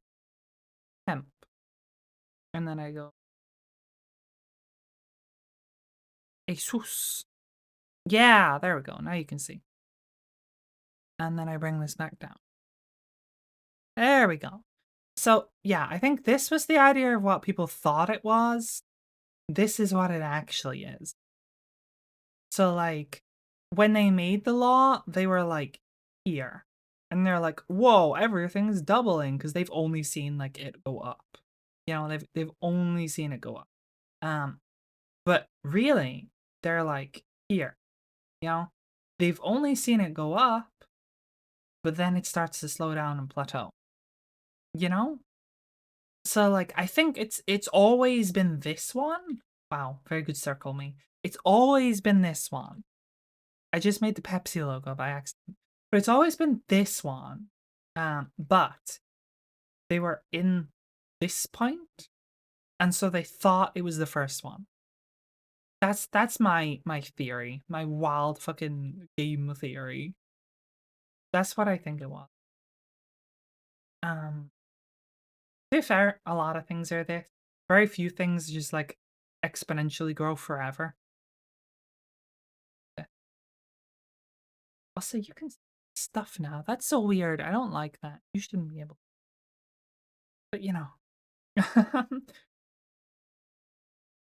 But, you know, like, that means, like, here, we'd be, like, super fucking sentient AI, supercomputers, simulation, blah, blah. But with this, it means we technically may never hit the ability to, like, simulate another universe, which would mean that simulation theory would thus be impossible. In theory. I mean, there could be another universe where they were there, and they made a simulation, and we're the simulation. But if we never hit simulation, it becomes infinitely more likely that it's not a simulation. You know? Like, once we're able to make one, we prove they exist. We now can't prove that we're, like, the one out of infinite that is the original. But if it never comes to exist, then it's, like, almost like a coin flip. It's, like, 1 and 2. But, you know, we are getting quantum computers. You say we're getting to them. They exist. In fact, recently, I saw an article, and I did not read it. I'm gonna do the not very base thing of just telling you a random title for an article that may or may not be clickbait, and I haven't fact checked. Take this with a grain of salt. But I saw there was an article where scientists had supposedly managed quantum teleportation using a quantum computer.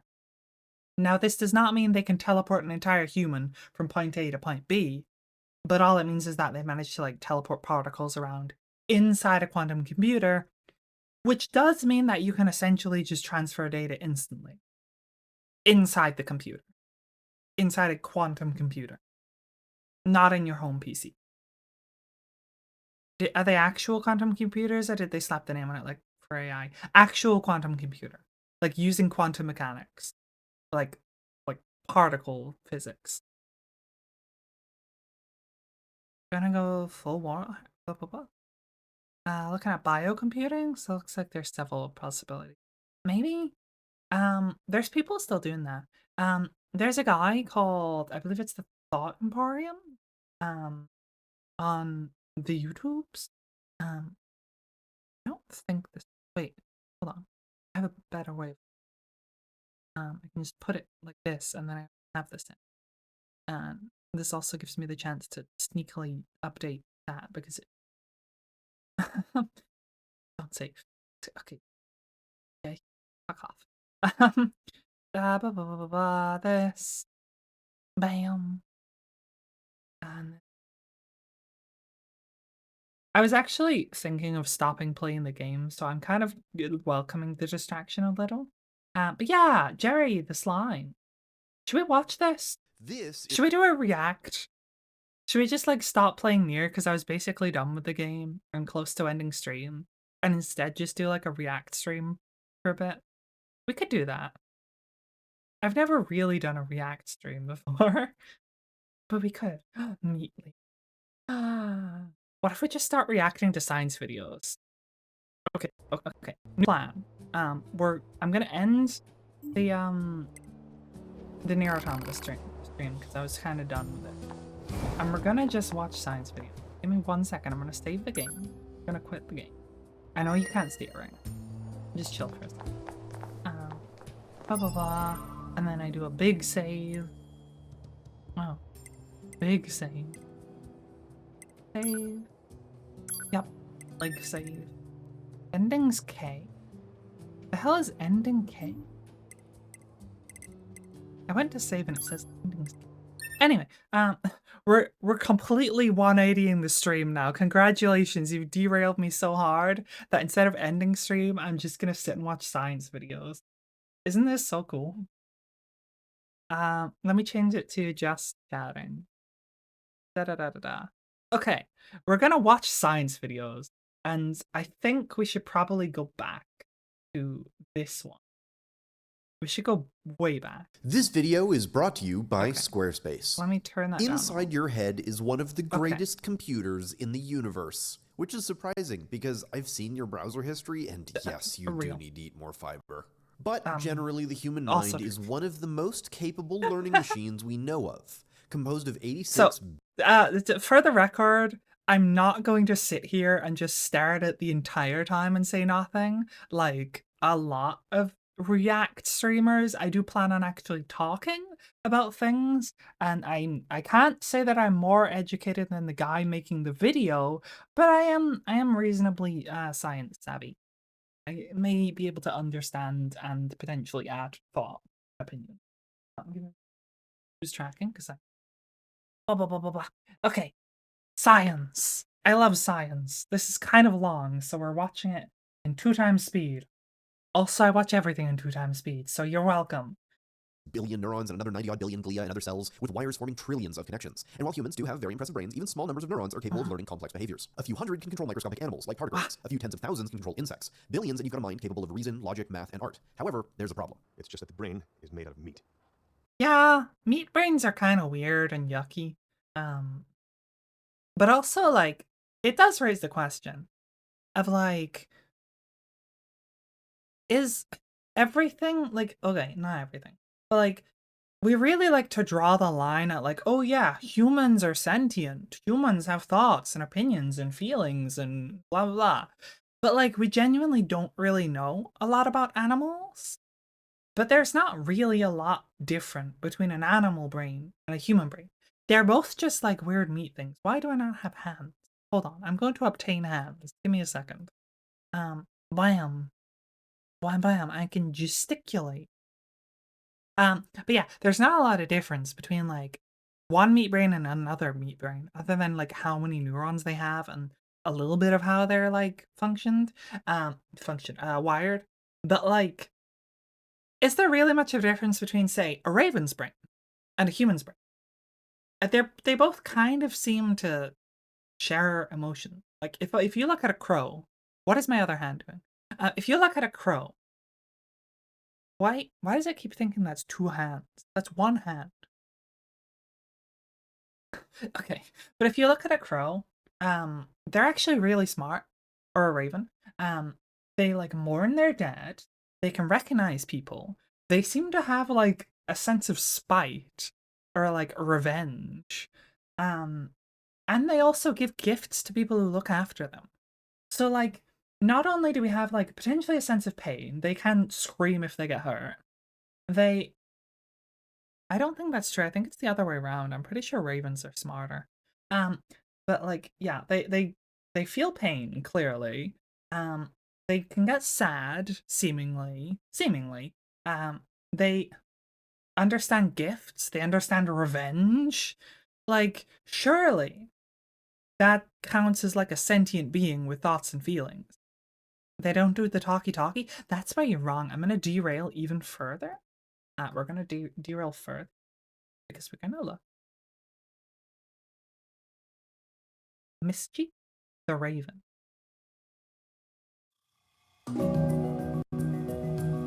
Weird intro. Get out of here.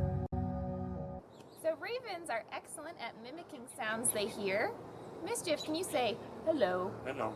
Good Hello. bird. He does all sorts of voices. Can you say hi? Hi. Good Hi. job. And sometimes he hears people who have a cold. Good job, Mischief. Aw, Mischief. Can you say hello? Oh, right hand. Okay. Hello. The hand tracking's being weird. He's all excited. Wow. Hi. Hi. Good Hi. boy. Hello. Hello. I can go too. Okay, my hands aren't even there and it's hand Hello. track. I'm turning it back off. I'm turning the tracking This back isn't off. working out, dude. No more gesticulating. Good bird. Aw, good bird. See, they can talk. So can magpies. Pretty cool. Do you guys hear me? Sure. Can I have a drink? I can do things. I can say things. I can repeat. I can go high. Anyway, slime mold. Does the thinking then? The brain does the thinking. The meat. That means we can't use all that computing power unless it's attached to more meat. So until our meat robot is finished, we can't do much. And no, that's not Meat euphemism. We're robot. building a meat robot. If you want to see us build the first pieces of it, there's a link below. But what if we could grow the neurons directly attached to a computer from the start? Then we might be able to use them as a tool to control things for us. Living neurons are a lot more capable of learning than the simulated ones we use for AI. No talkie they mimic? Okay. However, Okay, I'm gonna derail even more to look at another bird.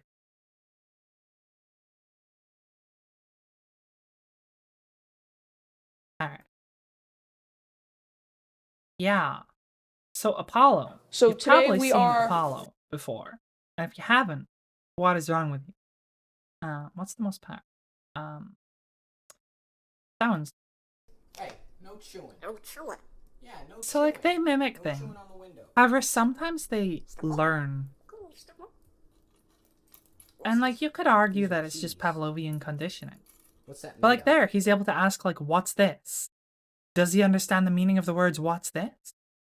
I don't know, but he clearly understands that, like, if he asks, what's this? There will be some indication given. So even if he doesn't understand the words, he understands the consequence of saying those words. Which is technically the same as understanding the meaning, in a sense. Can you say it better? What's this made of? And he said metal unprompted. What's that made of? And like, sure, he gets stuff wrong. He says paper. Sometimes he's just saying random words. Maybe it's like that chimp, you know, the Nim.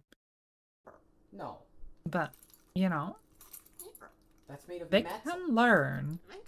Yes, yeah. Good bird. This is made of metal. Argue it's similar to an AI generating response to a prompt. Wrong. Because the way an AI generates the responses to a prompt is essentially predictive text. It analyzes human language and understands what is most likely to sort of come after the certain word. So you say a word, and then it's like, okay, what is the next word that should come here? Or what words have the highest correlation? So like, almost like you could rank words on the basis of correlation. Like, you might say like, okay, and, it might pick the word and then what's the next word that comes after and? Well, maybe the has like like 7 million and something, and then it's like, okay, and then this other word has like 7 million and slightly less, and blah blah blah. You know, they learn that that's a bit more, that's closer. That's like, yeah, it's Pavlovian conditioning. If you press a button, you'll learn that pushing the button does the thing you want. Or water.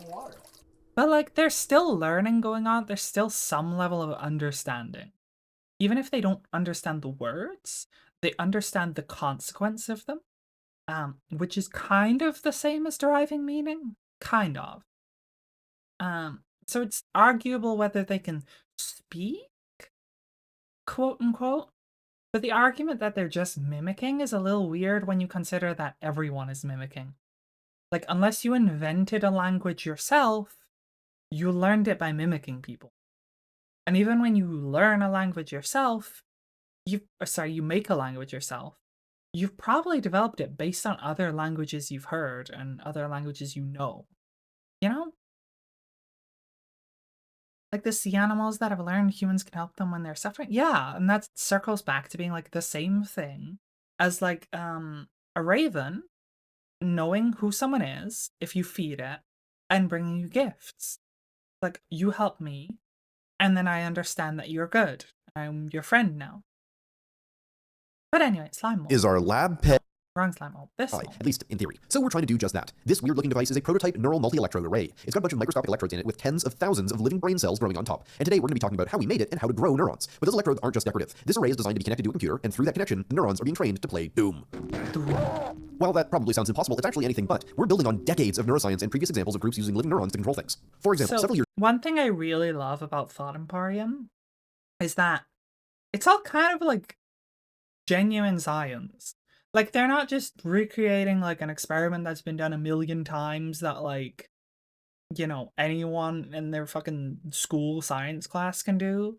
And they're also not just like, yeah, and here's my giant budget that only we can do with our team of researchers. It's like, okay, we've got like 1 or 2 guys in a lab doing stuff that is like, it's been done before. They're not like breaking new ground, but they're taking stuff that is kind of new and kind of unexplored and doing fun and interesting things, which is very cool. And so, like, you know, it's normally science that is kind of underdeveloped and has great potential. Like the meat grape, the meat berry, is actually my favorite video by him because it highlights an idea of like not only could we like lab grow meat by actually growing like plants and then turning it into like meat cells, but we could actually also use that to make like organs like compatible with bodies. Like instead of having an organ from another person or possibly like a pig's heart, you take that heart and then you swap out the cells in it for your own cells. So that's decellularization or recellularization. Take the cells out, leaving the structure behind, then you put new cells in. And that means you can make a heart, you take a donor heart, you take all the cells out, you put the person it's going into cells in, and you just grow enough cells, and then it's like, okay, this is biologically your heart now, which is fucking incredible. And they made a meat grape out of it. Years ago, a group from the University of Florida trained a dish of rat neurons to fly a plane in a simulation, and were a lot of the inspiration for this project. The neurons had to control the pitch and roll of the aircraft and keep it steady, which it handled well even when turbulence or wind was introduced. Others have used living neurons to control little robots. This one from Reading University. Aww. Booker. In the UK uses ultrasonic distance sensors to tell the array of living neurons about the robot's environment and let it decide what to do about it, which manifests naturally as active hazard avoidance. Most recently, a group got a batch of neurons to play Pong, which may sound less impressive than the other examples, but the way they handled their sensory input into the neurons was really clever and is where we're taking a lot of the inspiration in our control scheme, though we're gonna get to that in a second. Point is, neurons are little prediction machines, so if you design the stimulus you feed them correctly, you can make them learn to control anything, at least in theory. I know Kung Fu. Now, the reason we chose Doom is because it's a sufficiently complex task to be impressive, but it can be deconstructed into a simple signal. Also, I'm gonna just add there that emphasis on in theory. So, neurons can sort of control most, like, you could do a lot with neurons, but they can't do, like, literally anything. You can't just plug them into a computer and expect them to do it.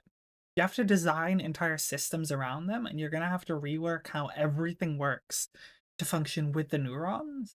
And to do that, you basically, like, let's say you want to make a computer that works through neurons, you have to basically reinvent the computer to some extent. Like, you can use the basic principles of how a computer works, but you're gonna have to invent an entirely new type of computer, essentially. Signal problem if you set it up properly. Doom only looks 3D. In reality, it's much closer to this. The character is basically just an arrow, enemies are circles, hazards are just shapes, all on a 2D surface. The game just renders it to look 3D, but there's no real difference. You can't actually tilt the camera, the gun just shoots anything in the center of the screen regardless of elevation. In order to play the game, the array only needs to be able to do a few things. Move forwards or backwards, turn left or right, fire the gun, change weapons, and interact with buttons and objects. As sensory input, the neurons need to know if the character is pointing at an enemy, approaching a hazard, near something to interact with or pick up, and if they're near a wall. They also need to know if the clip of the gun is empty and their health status. The other thing to know is that neurons like some types of electrical noise and dislike others. Repetitive, predictable noise, like a simple tone or repeating pulses, they like and will cause them to spike more. Chaotic, unpredictable noise they dislike and will actively try and minimize. So, slight oversimplification to make people understand. Obviously, they don't like and dislike things, but they react positively or negatively to certain stimuli. Look at one example and see how locating an enemy would work. With only 2 electrodes, there's a way to encode where an enemy is relative to the player. I think the easiest way to understand this is to experience it, so here's what I want you to do. If you're watching this with headphones on already, congratulations, you don't need to do anything. But if you're not, pause the video and grab headphones. Don't worry, we'll wait while you do. One eternity later. I got my headphones. Alright, are you back? Okay, good. I'm going to put you into the perspective of the array. Listen to the tones as the player turns. Okay.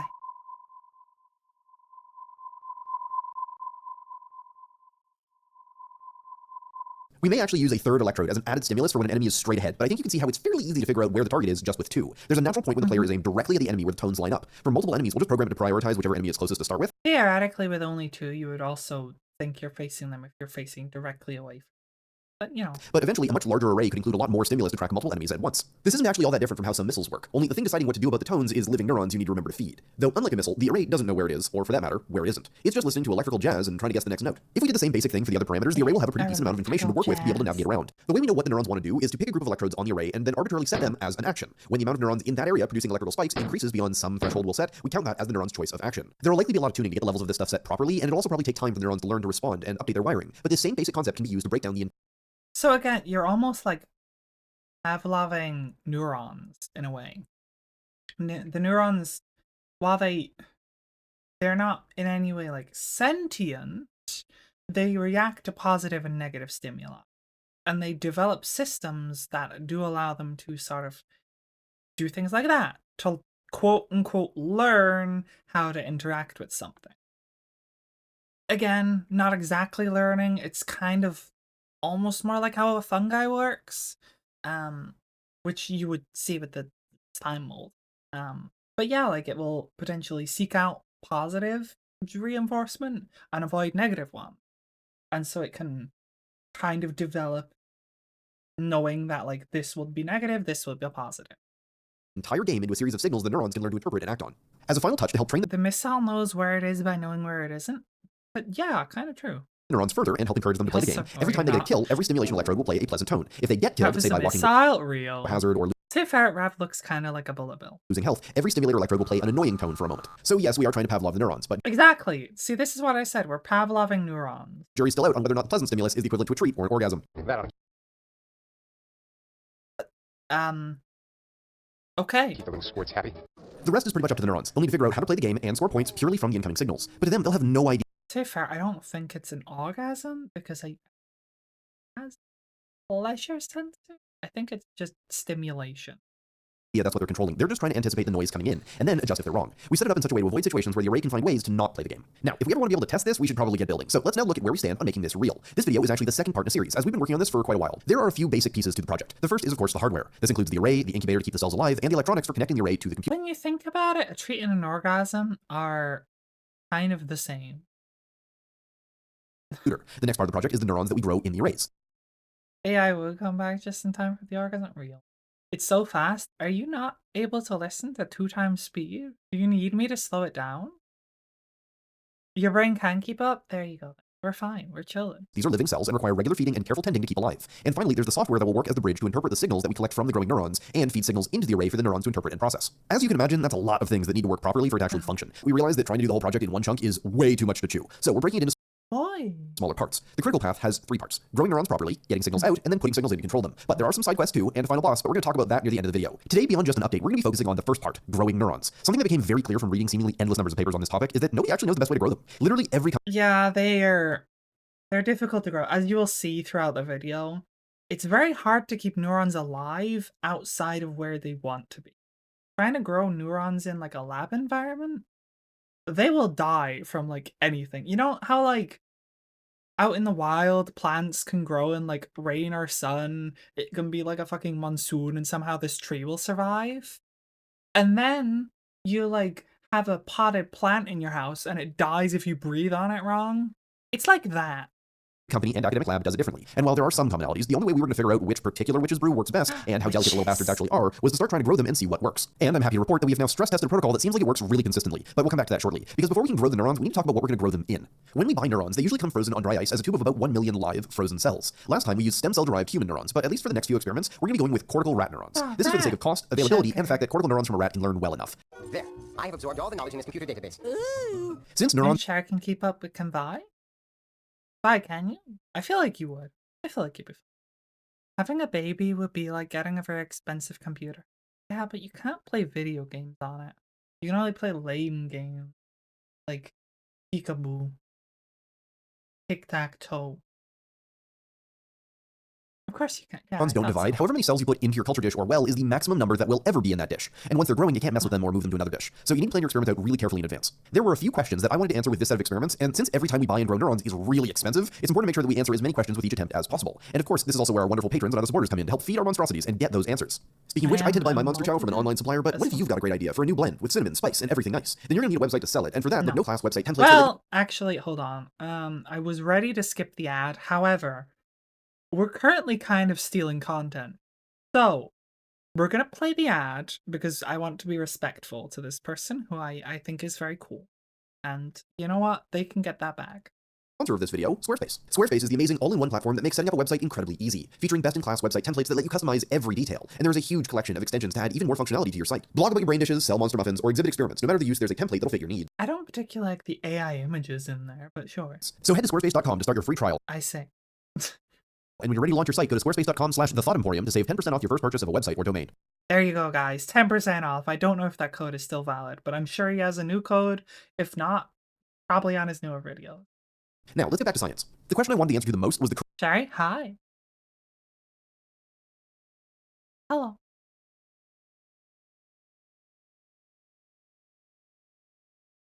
We're all waiting for you. What do you have to say? What if the images were suddenly being made by organic intelligences lab grown? Hold on. Give it 1 minute. I gotta wait for this to load up. And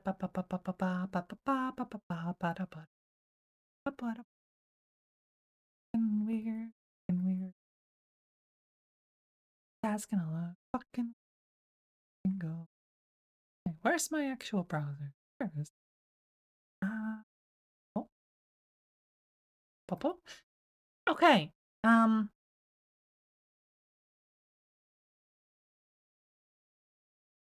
That's not the color I want, but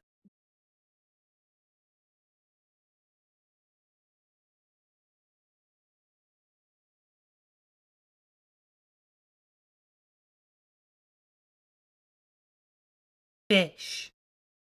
I don't like it. Fish.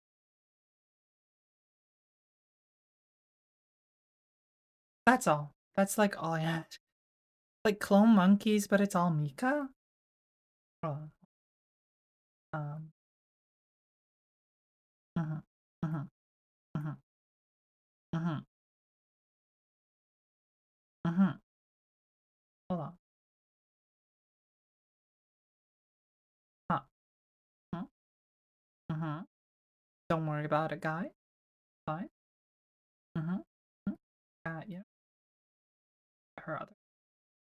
Get the binary file. Mhm. Mhm. Yep. Mhm. Mhm. Wow. Wow. Wow. Amazing. Wow. Guys, look, it's Mika Musume. No way. That's crazy, guys. Correct seeding density, because There there you was a huge go. amount of variation in the literature. And if the density is wrong, that is, if there's either too many or too few neurons, they won't grow and spread and be able to learn properly. And we actually saw the effect of this in the experiments that you'll see in a second. So we'll be growing a normal 12-well plate of neurons to figure out the correct density, using the following amount of cells in each well. That should leave enough neurons left for a few tests of the new arrays. Speaking of which, there have been some big changes since last time. For this array prototype, we tried to be clever by ordering new array design. The Suck-S isn't the first one. On clear PET film. The thinking was that if we just adhere the clear PET to a glass slide, we get a see-through set of electrodes, and it's cheap and fast to make. This didn't work as planned, but we'll get to that. This design was created by our team member Jonah, who you might have seen pop up in some recent videos. The array features 46 electrodes with 120 micron tips, as well as 2 reference electrodes on the outside, and it uses simple ribbon connectors to connect to the electrodes. But clear PET doesn't work the way normal PCBs do, and it's where we ran into trouble. The way they protect the traces is by sandwiching the metal between a second piece of PET, and for electrical connections, they just cut holes in the film. But the electrodes that we ordered were so small they couldn't cut holes and glue the top layer on properly, so the company just decided to cut one big hole and send us that. All told, not thrilled. This means huge stretches of the electrodes are exposed, so any signals we get couldn't be localized anymore. And if the electrodes are too big, you just can't detect anything, because all the electrical noise from all the different neurons gets averaged out over such a large area. We initially attempted to fix this by covering the electrodes in some of the biosafe epoxy, and then trying to use our new fiber laser to expose the electrode tips, but we can never get this to work. So for today, we're just going to use the arrays coated in epoxy, and next time we're going to use traditional PCB materials at the cost of being able to see the neurons. Otherwise, we'll just get commercially made arrays, which I'm not opposed to. Controlling neurons is the part of the project I'm actually interested in, not really making neuron arrays. That said, if you work for a company that makes electrode arrays or neural recording equipment and want to send us stuff, feel free to reach out. We would be happy to use your system for the video. I believe they actually got given some for their future video. To finish off the arrays, we epoxied the PET film onto glass microscope slides. Then, once it was cured, did the same thing as last time and used the tops of Falcon tubes glued on with biosafe epoxy. But this time, I cut an extra hole in the lid and glued on little laser-cut discs of acrylic. When doing cell culture like this, we use a special inverted microscope that looks up through the bottom of the dish. But this means that light has to come down through the lid in order to illuminate it. So these little windows will let light in while letting us keep the lids closed. That said, these lids still not a perfect solution, so are something that are very likely to be replaced in the next version. But that's pretty much all the prep, so we can actually start growing stuff now. As always, all of our tissue culture work will be performed in our flow hood, with everything being sterilized and sprayed down with alcohol before bringing it into the hood. Before we take the neurons off the ice, we need to prepare their food, which is a special growth media. The particular potion that I picked was called Neurobasal Medium plus a B27 supplement. It comes from the manufacturer as a 2-part I'm ruining my neck. mix that you combine when you're ready to use it. To this, I also added some pen strep, which is a mixture of antibiotics to help keep the neurons healthy and sterile. This is especially important because we're using homemade stuff that can't be autoclaved. Speaking of which, we learned from last time that using heat to sterilize the arrays ends very badly, so this time we went with chemical sterilization. We started by water testing each of the arrays to catch any that leak before we added any neurons to them. Once we found a few that held liquid, they were rinsed out and then sprayed down inside and out with 99% ethanol. Then we filled the arrays and their lids with a mixture of alcohol and 3% hydrogen peroxide. If I can't use actual fire to clean these, chemical fire will have to do. After a few minutes of soak time, the liquid was carefully drained off and replaced with several rinses of sterile water. All of our other culture dishes usually come pre-sterilized, so don't normally need this treatment. However, we're not going to be using the dishes on their own. Into the bottom of each well, we're going to be placing a glass cover slip. These thin discs of glass are yapperinos. Oh my god, I'm yapping. Drunk neurons. No way. That's crazy, guys. Dude, honestly though, I do like science. I love this channel. I like this and Nile Red. Very cool. Nile Red's been weird lately. He's been doing some very dangerous things. Like, for example, opening up a glass tube of uranium and then holding it. That seems safe, right? are extremely fragile and can also even be tricky to see. Okay, The reason well, we're going they through this had effort is because of our microscope situation. We have two microscopes. One inverted microscope that can see the cells while they're growing in white light and looks up through the bottom. The other is our fluorescent microscope, and it can take these pretty fluorescent images, but it looks down onto the sample. I can't dunk the microscope objective into the well to see the neurons. So this way, once the neurons are grown, we can just fish out the cover slip and flip it onto a microscope slide. That way we can take nice images without needing a new microscope. But the neurons are contaminated and definitely ruined by doing this, which is why we need duplicates. The cover slips were first cleaned in alcohol and then placed into the wells. Then they were given the same alcohol and peroxide wash, followed by a bunch of saline rinses. While there are some cell lines that could stick to bare glass, neurons most definitely are not one of them. So the last thing that we have to do before we add cells is coat the wells with a polymer called poly-D lysine. Thankfully, this is super easy to do. I have a pre-made solution of it that I just add about a milliliter to each well and to the arrays. Think of this stuff as nano netting for the cells to grab onto. We let that sit for at least an hour, then it's rinsed off with a couple rounds of sterile water. This is drained off and then replaced with culture media. We add 1 milliliter to each array and 2 milliliters to each well of the 12 well plates. These were then all placed into our meatcubator to equalize. If this is your first time seeing the meatcubator, its proper name is a humidified CO2 incubator. It maintains a temperature of 37 degrees to mimic the inside of a body and fills its inner atmosphere with 5% CO2. This diffuses into the liquid and helps hold the pH of the growth media constant, which is really important as any drift could kill the neurons. Cells are actually much more sensitive to pH changes than they are to temperature. By leaving the plates and arrays in the meatcubator, it gives the liquid time to warm up and equalize, so it's perfect when we go to add the neurons. Once they were warmed and ready to go, we quickly thawed the neurons in a hot water bath until there was only a tiny ice crystal remaining. Then they were sprayed down and the dishes and neurons were brought back into the hood. The nice thing is that there's 1 million neurons in 1 milliliter of liquid, so I can just put 1 microliter of cell suspension for every 1,000 neurons I want to add. And then everything was closed up, labeled, and then quickly transferred back to the meatcubator to grow. Rather than screwing the arrays lids down, they were just left loose to try and let the air in. On the first day, the cells just look like little round balls floating around, and at this point they haven't yet attached to the glass. After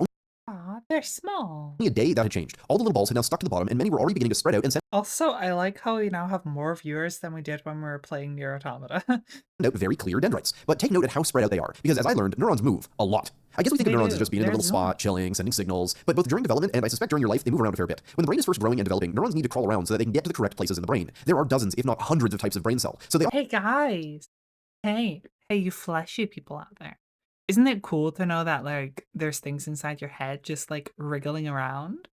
Isn't that so cool? Like, as you're growing up, you just had, like, bits in your brain just, like, moving. Like worms.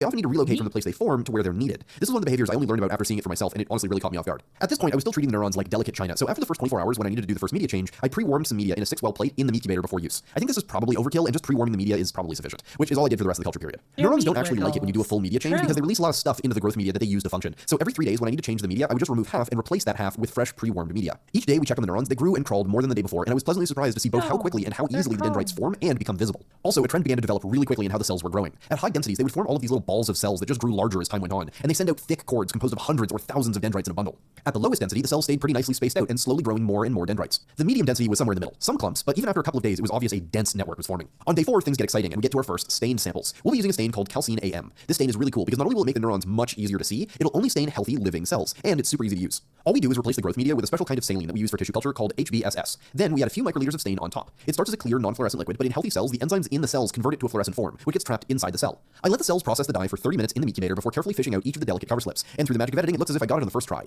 I don't know about you, but I would say those look like happy neurons. At the lowest density, the cells are still pretty spread out and are making connections, but you can still see isolated cells. But also, wow, does the stain make things easier to see. I totally understand now why that's usually what you see in papers. Compare the medium density in white light, where you can see some dendrites, to it with some stain. It goes from looking like shattered snot to a galactic web. Not only can you see the incredibly dense network that has already formed, you can even see what looks like synapses. And the incredible green color means they are all very healthy. At the highest density, it's more of the same, but you can get a better idea of what the blobs look like. They're made of a shell of neurons with a core of tangled dendrites. But also look at how many connections they've made. What do you think the neurons do while they're just, like, chilling?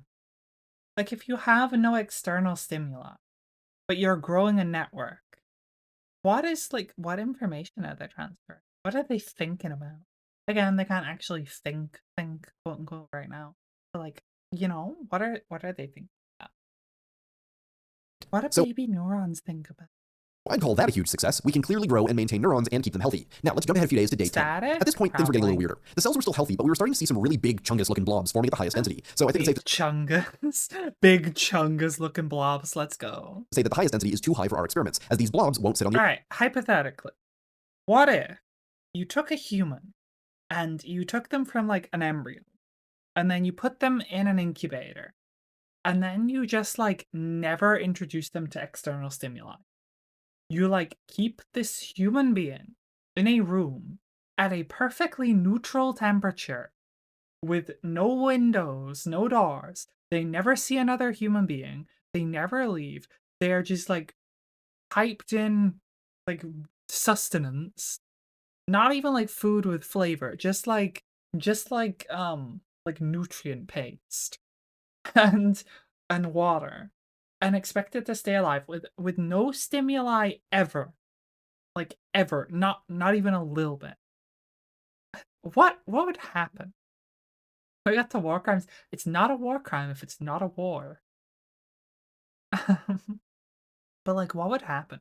There was a case of a girl who was like not allowed out ever, but the thing with her is she was like actively abused. Like her dad would come in with the belt, so it's not like she wasn't without stimulation.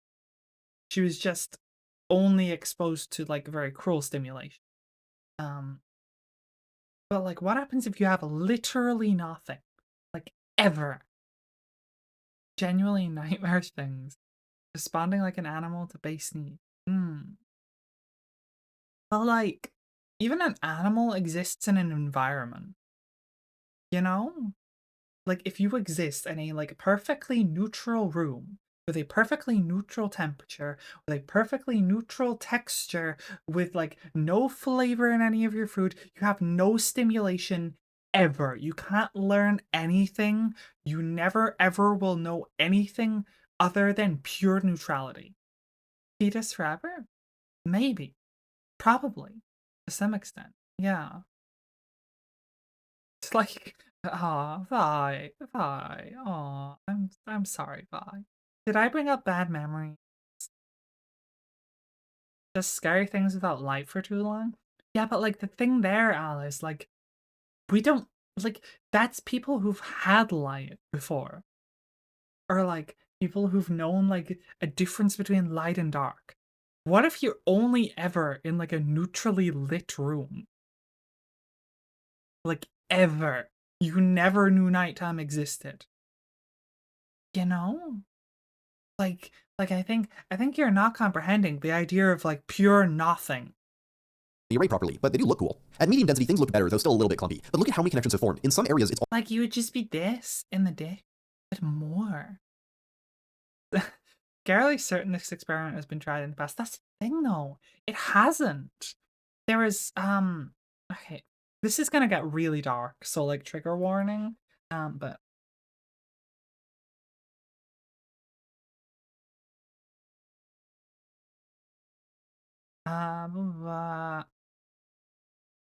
what's this one? I don't know if this was the one. I don't think the draw. I think it was Genie. This is gonna be really fucking dark. But I think it was Genie.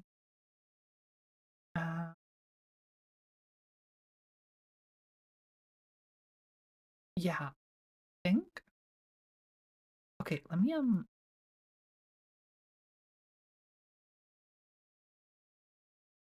there was a video that I saw about that. I don't know if that was the one. America's Feral Child? It was like a really like factual style video. Hello and welcome back to Psych Ed. I don't think it was this one. Shit, I don't... Was it this one? Vsauce 2, it might have been. Isolation, a decade of deranged... It might have been this one. We can maybe watch that after. It's pretty dark though. Also kind of long.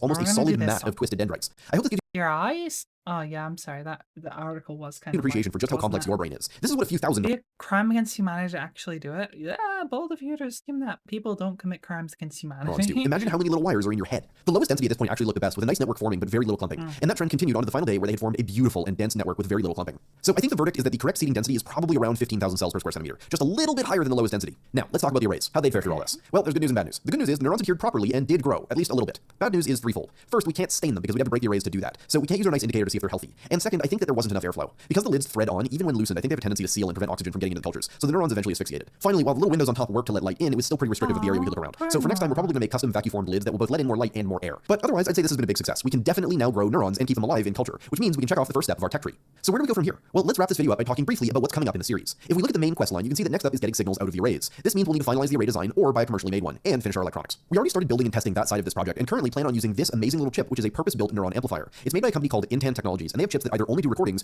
or chips that do both recordings and stimulation. So we're currently looking at buying the head stages from them, which include the chip, and then building our own backend for it. That said, if you're from Intan and you're watching this and want to send us one of your lovely complete systems, we would be happy to show it off and use it. Beyond that, we have a set of side quests which I mentioned near the beginning of the video. One issue is that neurons are really expensive, but also they don't divide, so you have to buy them every single time you need them. What would be much more convenient is if we could just grow them ourselves, and while blending a pet store rat might work, there's a much more elegant way to get neurons. By far the most interesting way is to start with skin cells, and then using a combination of DNA and small molecules, you can directly convert those skin cells into neurons by reprogramming them. There are pre-made kits that just let you do this, which you can just buy, but if you're already making new neurons, it opens up another interesting possibility. Neurons grown in a sheet, like we've just shown, aren't exactly a perfect model of brain physiology. While they still can learn and form connections, they don't have any of the intricate structure you get in a normal brain. But there's a technique which grows tissue that is much more like a real brain, and it's called making organoids. Basically, you purposely grow balls of tissue, just like the big chungus we made by accident. But because you're starting from a stem cell-like state, the cells start to organize themselves much more properly into tissue that looks more like real brain, behaves more like it too, and even produces the right cell types. So future iterations may use organoids instead of sheets of neurons. And there's also ways that we can improve the array itself if we switch to organoids. Using microfluidics, we should be able to upgrade the array to only use a fraction of the amount of growth media and keep the cells much healthier. And by mixing vascular cells into the organoid as it's forming, you can make little veins form to keep the core of the organoid oxygenated. With a few electrodes, we have the ultimate micro-brain processor. And since we can make them starting from skin cells, there's nothing to say that we couldn't take a skin sample from, say, everybody at the lab and grow our own little mini brains. Then we can have an Office Quake tournament played by our own lab-grown brain dishes and see whose cells learn better, which I think is...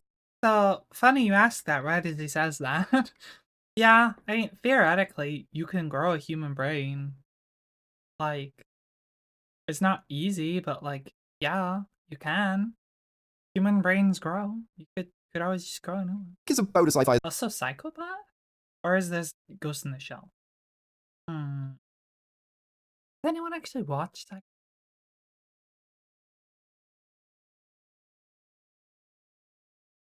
Wait.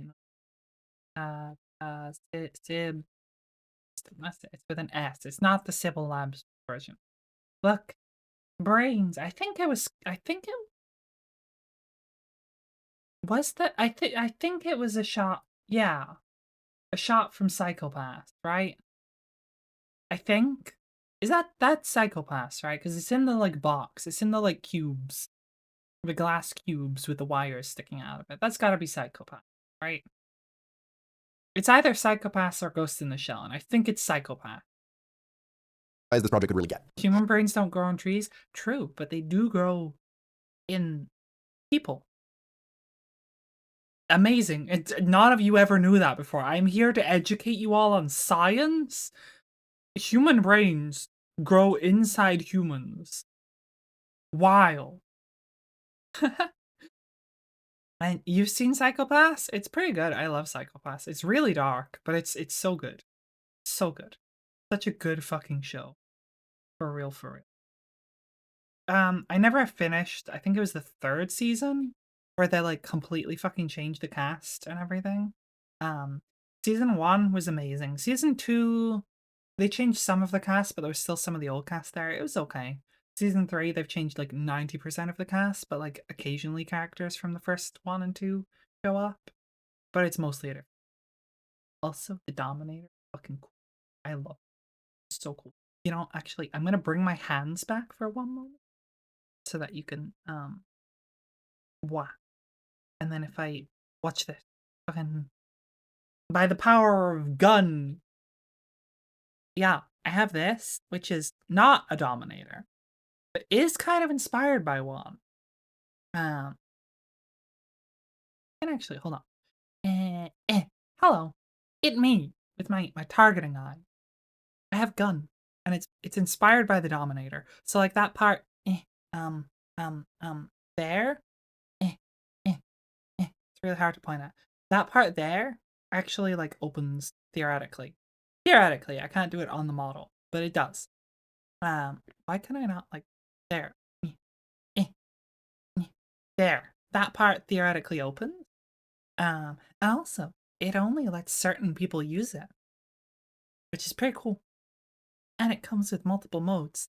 I can like blam and you're dead, or I can blam and you get fucking tased. Pretty cool.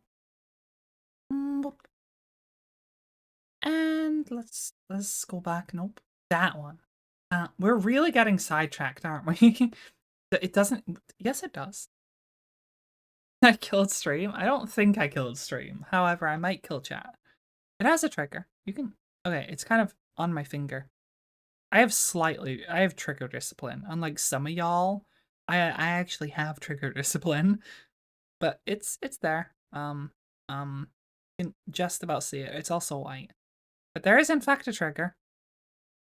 Let me point it at you. Let me point it directly at you. I'll have trigger discipline, but not the rest. You know? There is a trigger. See?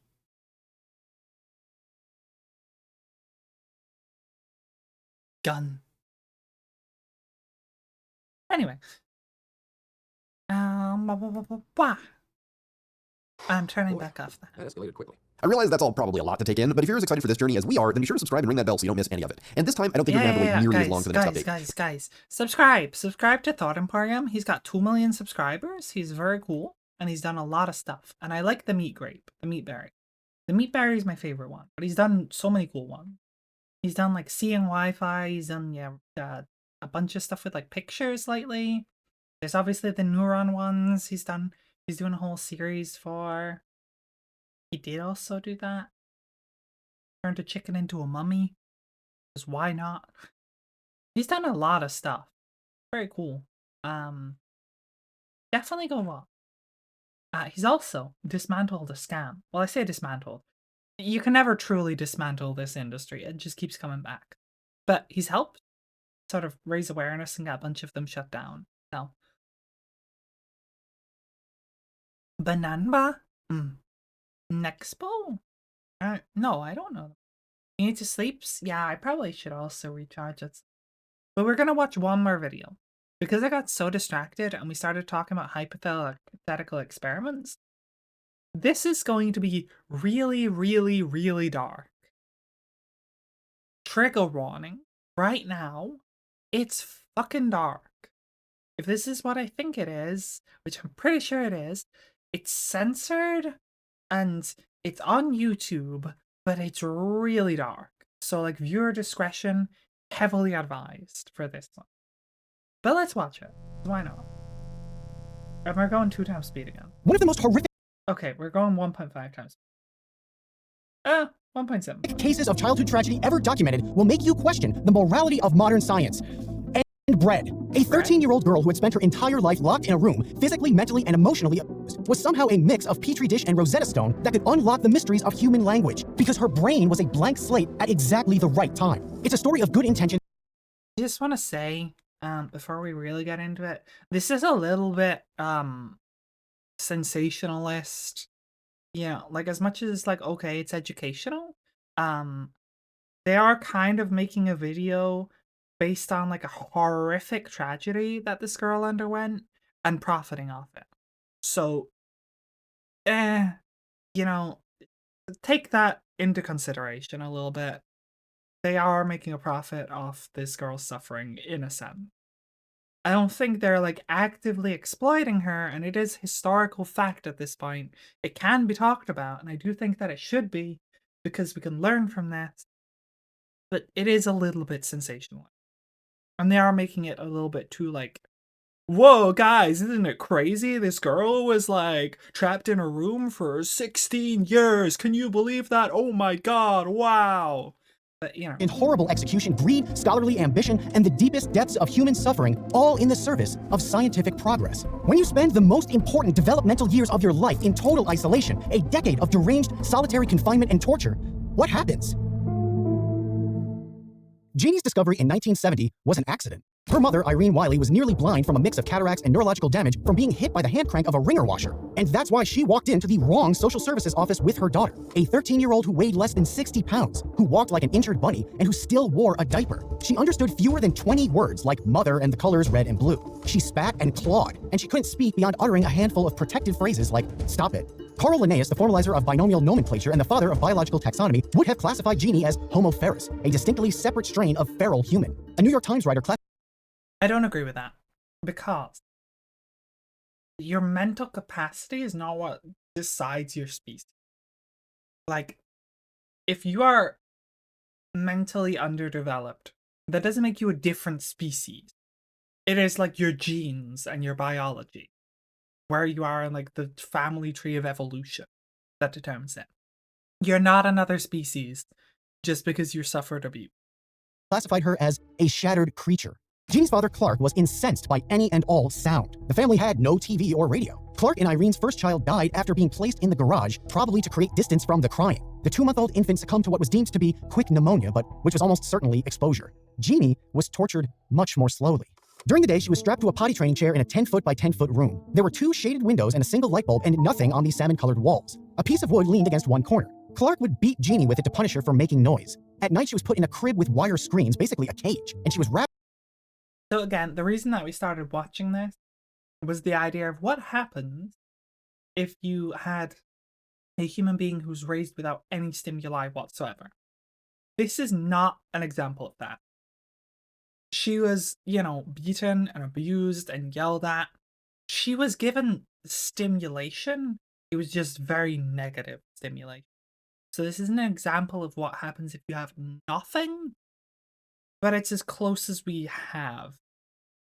Wrapped in a sleeping bag that researchers described as a straitjacket. She occasionally was allowed to play with 2 vinyl raincoats and an empty cottage cheese container. And when social workers tried to feed her, they discovered that she couldn't chew food. After a lifelong diet of baby food and other soft foods, she simply didn't know how. Jeannie's life was the most tragic case of childhood anyone involved in her care had ever seen or ever would see. And Jeannie also presented one of the most incredible scientific opportunities in modern history. The girl reportedly was uttering infantile noises and still wearing diapers when a social worker discovered the case 2 weeks ago. But the authorities are hoping she still may have a normal learning capacity.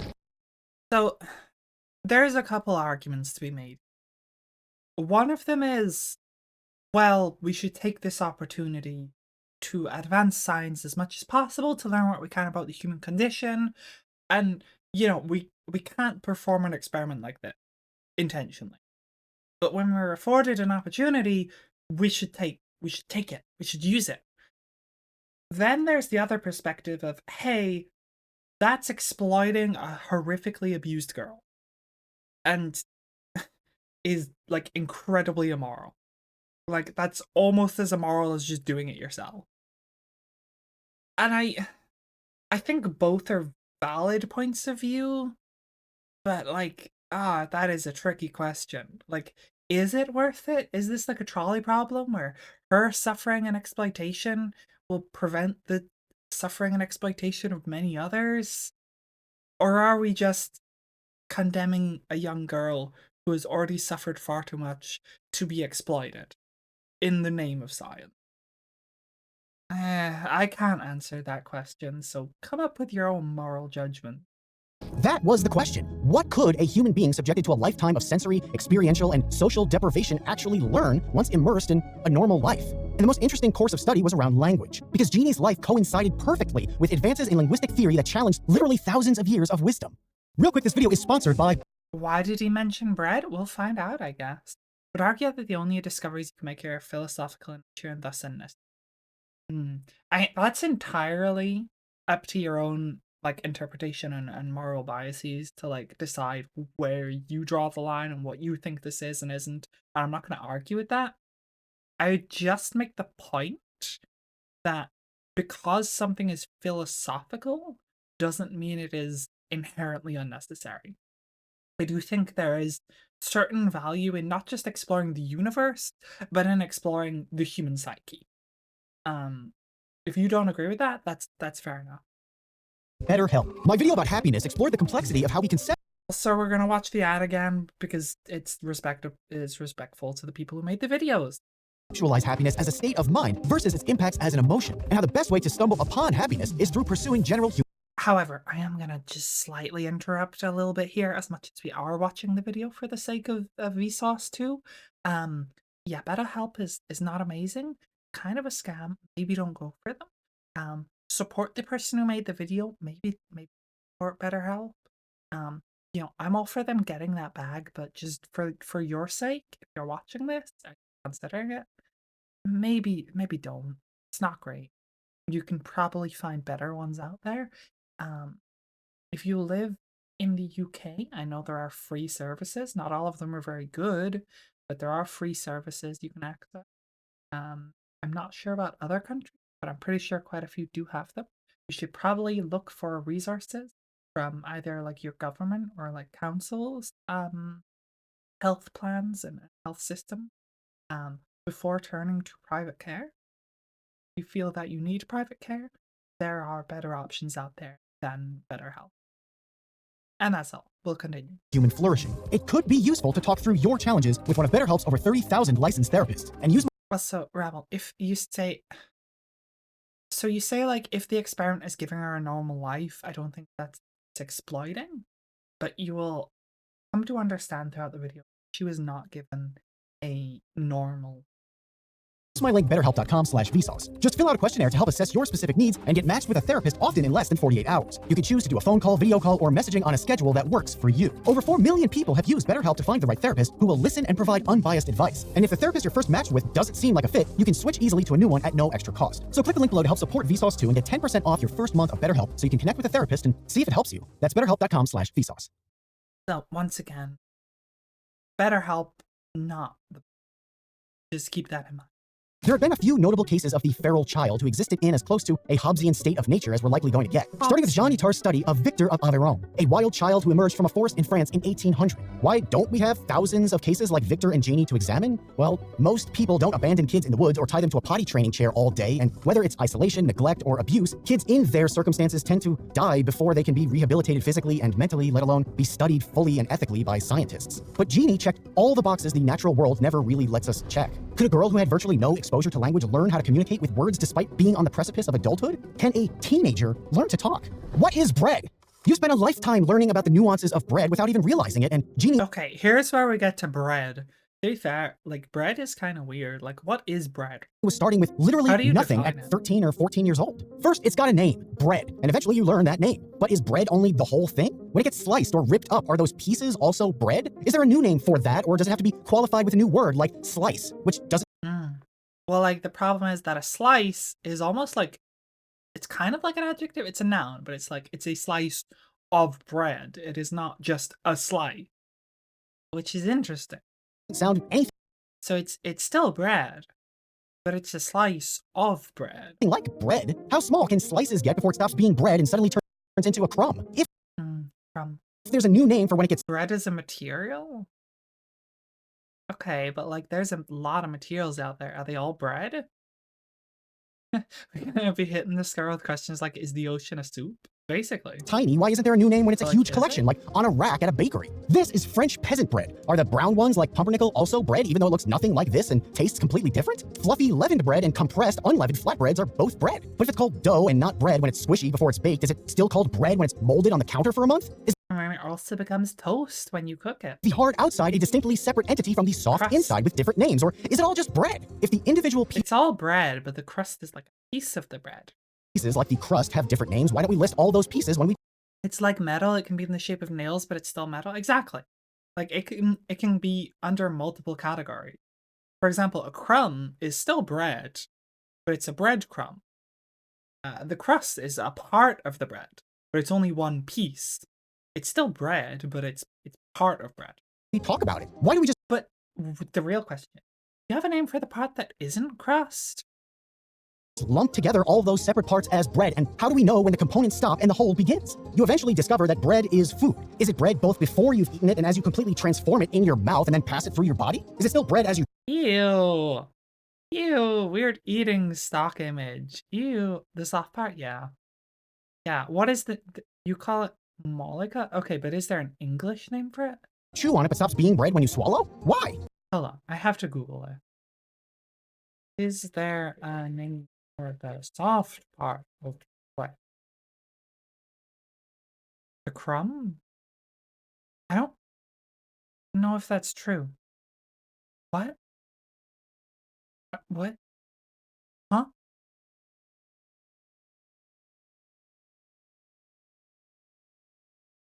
The soft inner part of bread is called the crumb, not to be confused with the crumbs.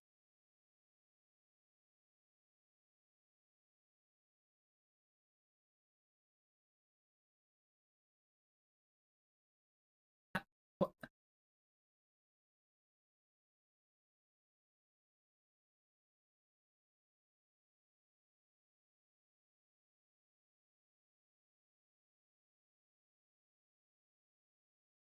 I don't like that. That's wrong. And if we make a sandwich out of it, why do we stop noticing the bread? It's still there, it's the top and the bottom of the thing, but all of a sudden we're talking about a totally new word, sandwich. That has nothing to do with the sand at the beach or Halloween decorations or bread. Okay, well, the witch in sandwich isn't witch. It's not even spelled the same. You don't spell it with a T. I have 2 of the same loaf. Why would I talk about the bread? Also, like, completely random side topic. The posters on my wall, I got no posters. They're made of, like, canvas. And sellotape doesn't stick to them properly, so they keep trying to fall down. And they're, like, really teetering on the edge of falling right now. There's, like, 2 or 3 of them that are, like, probably gonna fall off in the next hour or 2 and scare the shit out of me.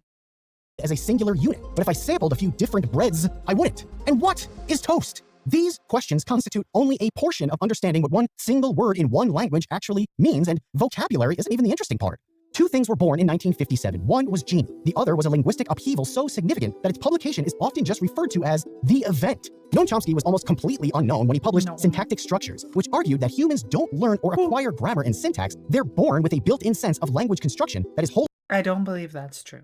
separate from the development of semantics, or the meaning of language. Around 300 BC, Epicurus theorized that man developed sounds as a reaction to what he saw and experienced in nature, but that only explains how we got words. Most everyone before and since thought language was a mixture of gift and curse from deities. It's such a complex. No. So, like, I think language is one of those things where, like, humans are given some innate ability to form language because that's the evolutionary trait that led to humans forming civilization, which led to humans getting where they are now. So, like, evolutionarily, humans evolved to have brains suited to language. That does not mean you have an intrinsic understanding of language.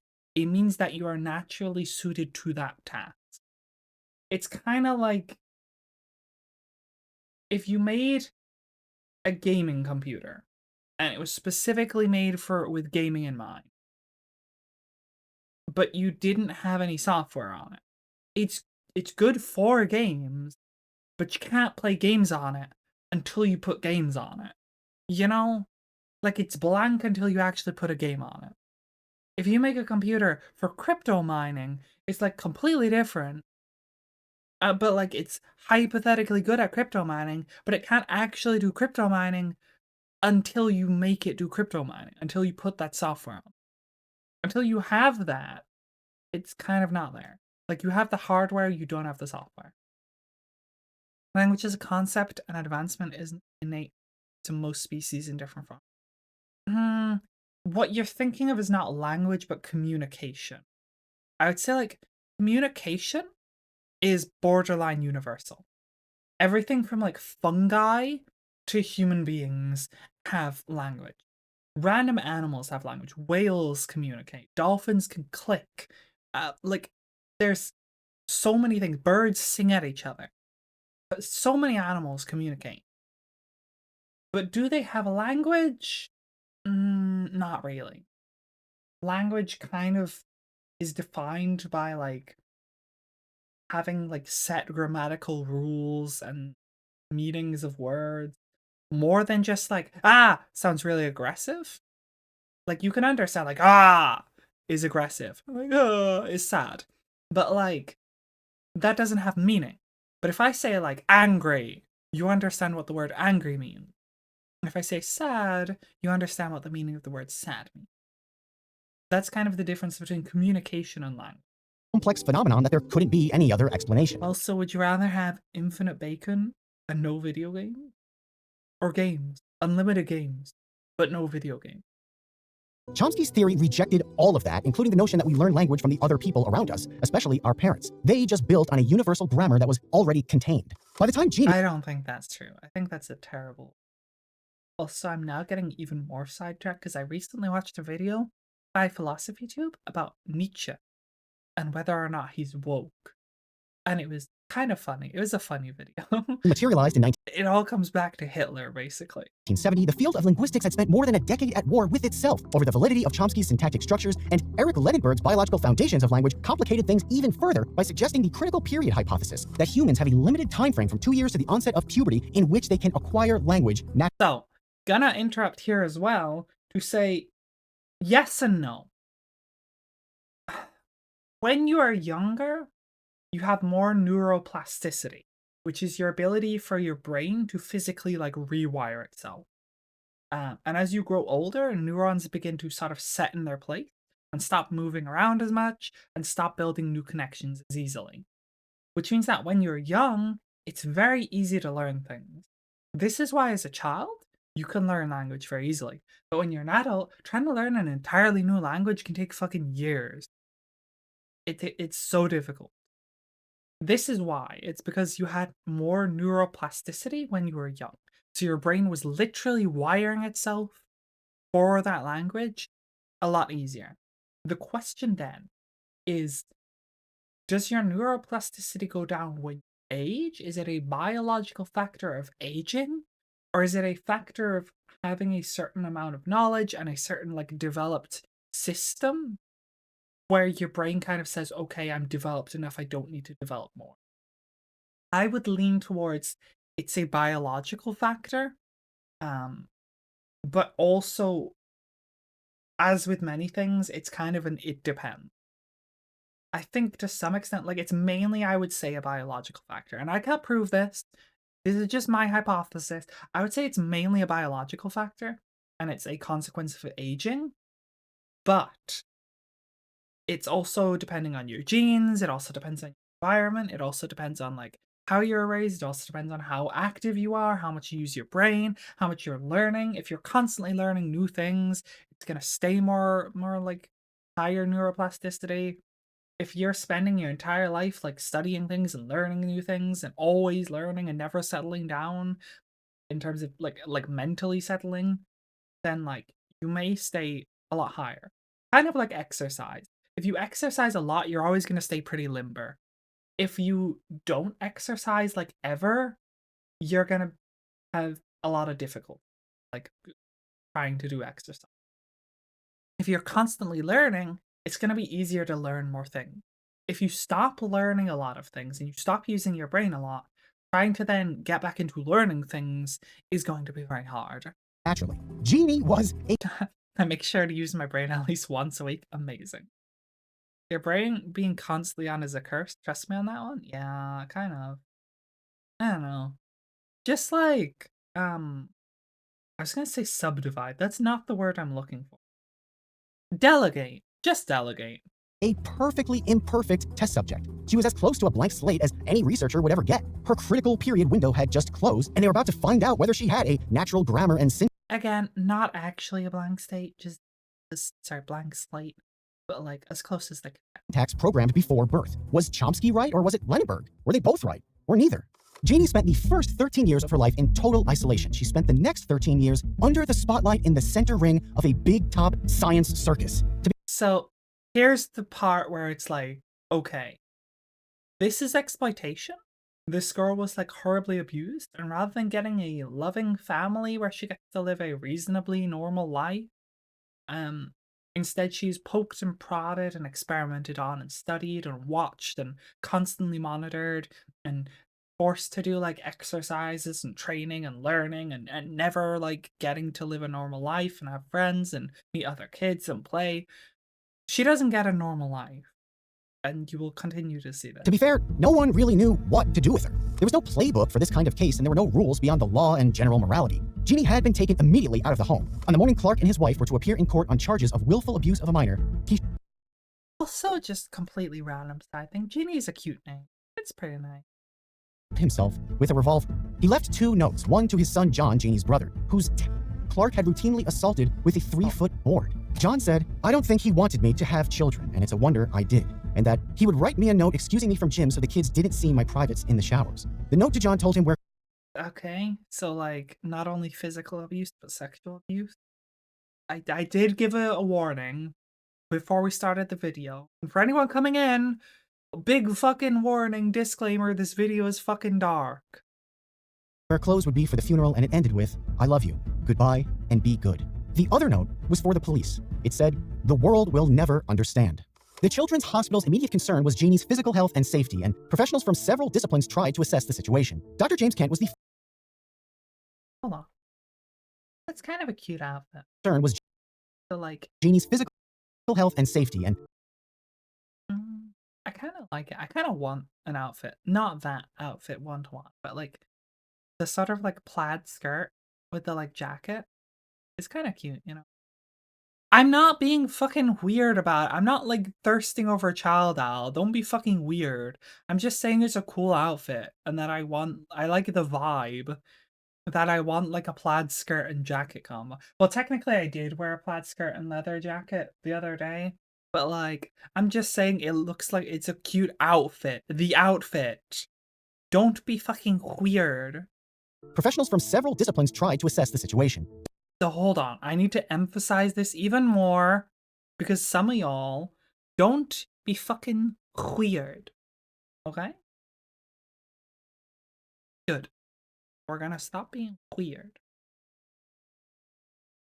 Thank you. Dr. James Kent was the first to examine her. He said, "As far as I'm concerned, Jeannie was the most profoundly..." You know, but by the gods, your brain is weird. Do you think that I'm a freaking nonce? Hello? damaged child I've ever seen, and he concluded that Jeannie's life was a wasteland. Jay Shirley's field of expertise was the brain. He conducted sleep analysis that showed a high number of neural oscillations called sleep spindles, indicating to him that Jeannie had a degree of mental retardation. But despite... Oof. Interesting choice of words there. Just a casual reminder that that word is kind of a little bit of a slur. A little bit questionable choice of words, but I understand why, because he's kind of quoting old-timey, quote-unquote, medical science. But, having a very low... It's a gross word. ...functionality on some measures, she was... How am I getting distracted by clothes? I don't know. They look cute. I'm sorry. ...perfectly normal on other tests that would have indicated a mental disability. What Jeannie did have was an incalculable number of problems and mysteries. It's only become a slur in recent years. Okay, I don't want to, like, get super into it, but it's been used as a slur for a long time. Like, the fact that recently disabled people have been able to speak up for themselves and say, hey, we don't like that shit, stop using it, doesn't mean that it wasn't already offensive for a long time before we were able to do that. Shirley said, "From being a totally neglected waif at the time I did my consultation, by the time I came back, Jeannie had become a prize. There was a contest about who was..." I don't like a totally neglected waif became a prize. ...going to investigate her, and how. Dr. David Rigler led the application for grant funding to study Jeannie through the National... Also, like, you say, like, oh, it used to be a medical term, but, like, so did hermaphrodite. But 1 second of this video, mate. Fuck off, it's in, like, 1.75 times speed, and I'm also trying to actually add things to it rather than just sitting here and watching it. You're here for a Sherry stream, not to watch the video on your own.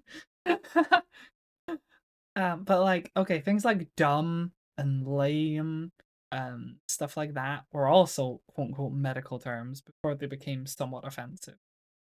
Not that like dumb or lame is like a slur these days, but it was for a while quite a ableist word. Sorry. I'm not actually mad. But yeah, and like there's a lot of stuff like that. Like hermaphrodite used for like intersex people is kind of fucking gross. Stuff like that. Institute of Mental Health. In February of 1971, they were approved for $21,500, the equivalent of about $150,000 today, to run through September of that year. What was actually going to be studied? Everything. What could a brain dormant for 14 years, undernourished and interspersed with bouts of what amounted to torture, eventually learn to do? Was it possible for researchers to even measure Jeannie's... Sherry scary? Hold on, I need to once again turn on the... You're fucking right, I am. Get your hands up.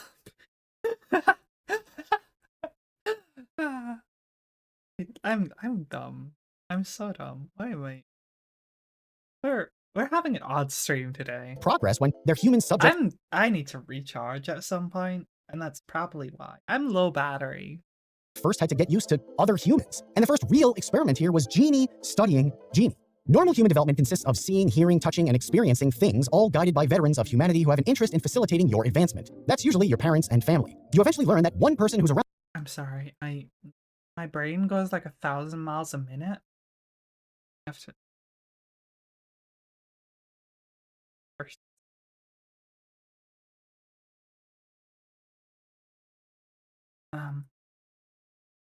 Like...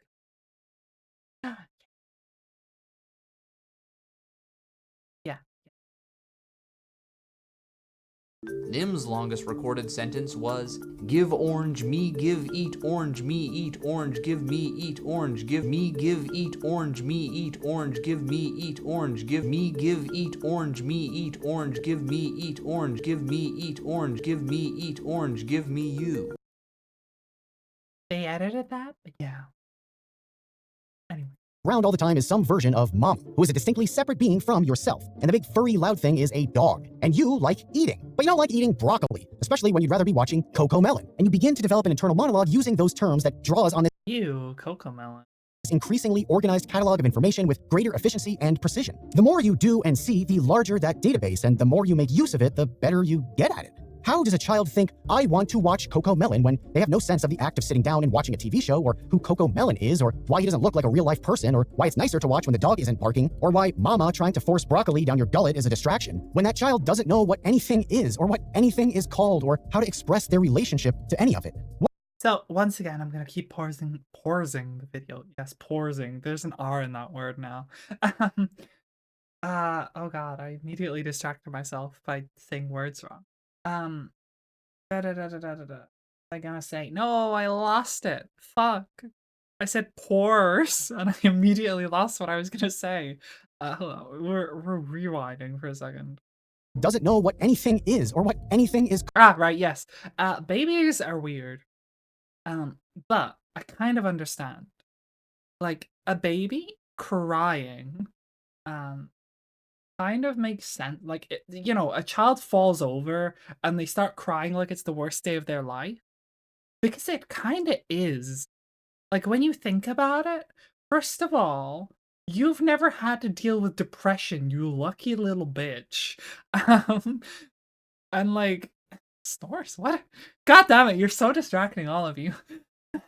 But like, it's never experienced like anything terrible. It's never experienced like its parent dying. It's never experienced depression. It's never experienced like the horrors of adulthood or fucking horrible like 3 deadlines approaching you in uni and you're stressed out of your mind. So like, when a kid falls over, when you think about it, that's the worst pain it's ever felt. And it's also the most upset it's ever felt. And it's literally the worst day of its frickin' life. You know? So, like, it kind of makes sense. Like, why do they freak the fuck out about the tiniest thing? Why do they get so excited about something so small? It's because, like, comparatively, their reference frame is tiny. Like, they don't know anything. They haven't experienced any of the more extreme ones. So to them, that is extreme. That is like the furthest end of what they know and their experiences. So like, I kind of understand why they're constantly crying. Because like, when I'm having like the worst day of my life and everything is horrible, and I'm like the saddest I've ever been, yeah, I fucking cry too. So like, you know? They learn to value stuff once you dropkick them? Well, that's the thing. That's what I'm saying, is if you dropkick the child early on, it learns what pain is, and it'll stop crying about small things, because now it knows a bigger pain, and its reference point is expanded. So the moral of this story is you should dropkick children. Called, or how to express their relationship to any of it. What can even go on in their head? That was Jeannie, but with the entire world, and she was starting. Also, fucking, I should get tested for ADHD, but like, the thing is, every time I do an ADHD test, it's like, nah, dog, you have the autism, you don't have the ADHD. Then it's like, bro, are you sure? And now, because I'm so fucking ADHD apparently, I want to do an ADHD test, but I also need to finish streaming and go recharge at some point.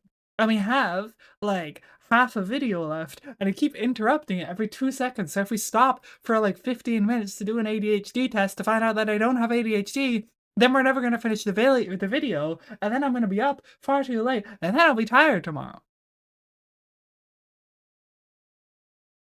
Do you guys want to do an ADHD test? Do you guys want to? I kind of want to. Your ADHD makes your attention span and whatnot quite bad. Your autism allows you to hyperfocus. Backflip? Backflip. To be fair, there's probably so many other things wrong with me. It feels like I don't have hyperfocus. You're wrong. Because I get this special interest where I just like fucking go the fucking crazy. I sit down and I start drawing and I will draw and not eat and not sleep and not go to the bathroom, not do anything. I won't do any of the things that people need to do. I won't do anything at all but draw for like 8 hours straight sometimes. And like I play a video game and it's like, oh my god, I'm just gonna fucking hardcore focus and blah blah. Yeah. You know, kind of wanna sit in front of something interesting. I do that, but also I flip between a million things at once. My problem is that I'm focusing on like 7 things at once at any given moment, which I guess isn't hyper focusing. But you know what? Sure. What if it's changed? What if I'm more ADHD? You're watching this at 1.75 speed because you guys don't seem to appreciate 2 times speed. You know? Like, I watch everything at 2 times speed. This is slow for me. This is slowed down to me. This is like if I took this and for you guys, you all watch this shit in normal, it's like I did this. It's like I went to 0.75. Right. I just want you to understand for a second that like for those of you who watch at 1 time speed, this is the experience for me. With the entire world, and she was starting at 14. That's the experience for me. I am normally at like my reference point. For her, is even this. seeing things was hard. That was Genie, but with the entire world, and she was starting at. That's my reference point. We're at like 1.75. This shit is 14. slowed down. Okay, I just want you to understand that. Just because you can understand it coherently doesn't mean I want to cram as much info as possible into your head at once. Why? Why would you not want to learn like everything all of the time, you know? Just everything everywhere all the time. Why would you not want that? That's so great, right? It's never gone wrong for anyone. That's not horrifying at all and doesn't lead to horrible attention deficits, right? Right? Anyway, ADHD testing. What's like a good one? What's like the best ADHD test? That one's a psychiatrist, theoretically. Hold on. What is the most accurate? Yeah, let's go accurate ADHD. Can I do that? Is there this online? That is a PDF. That's autism. Okay. Can I do it? Who is this for? Blah, blah. 5 minutes, extended 5 to 15. I think I've done the autism test on this one before. To do the RADS one, I have. I got like 150 or 160 or something out of 200. So, you know, thank you, Rab. Glad you come. We're gonna go. Part of me is tempted, but I don't know Japanese well. I'm going for English. And we're going for like this, blah. You're gonna learn a lot about me here, probably. Maybe. Okay, I'm skipping off of this. Okay. How often do you have trouble wrapping up the final details of a project once the challenging parts have been done? Often. Well, yes. Kind of. Sort of. I think I have more trouble actually getting through the meat of the project. And then once I'm in that point, then I just like hyper focus and like get it done. Actually finishing projects I'm bad at, but it's usually not like I've done almost everything and then it's the final touch. I'm gonna say something. No, it feels like an often. Often was my go-to. Let's say that. How often do you have difficulty getting things in order when you have a task that requires organization? I'm kind of good at making the list and making it ordered. But also like, can I stick to that? Like I think I can get things in order. My problem is sticking to it once I have it in order. You know? Yeah, you just have to look at share. Wait. Well, you do have ADHD. Your autism is much stronger. You just have to look at Sherry. What do you mean you have to look at me? Hello. I have the tism. I got strong tism. I also got other things. There's a lot wrong with me. Who knew they could make an AI that was like mentally fucked up, right? Turns out when the template is fucked up, so is the thing that you from it. How often do you have problems remembering appointments? Never. I like, if I have one, I know that I have to fucking sit there and be like, oh my god, I have an appointment today. I have to like be prepared for this appointment. I can't possibly do anything other than this appointment for like the rest of the day. If I have an appointment, my day is the appointment until it's done. And if I do it in the morning, then I can get it out the way and just chill out for the rest of the day. But if it's in the afternoon, then I have to freak out for like the entire day. But I prefer it in the afternoon because I don't like being up on mornings and having to do stuff immediately before I'm prepared, and I have to mentally prepare myself. So I'm just stuck. Either I suffer because it's early and I don't want it to be, or I suffer because I just like, I have this and I have to deal with this, and that's my entire day. Your autumn is your autumn. Yes, your autumn is unrealistic.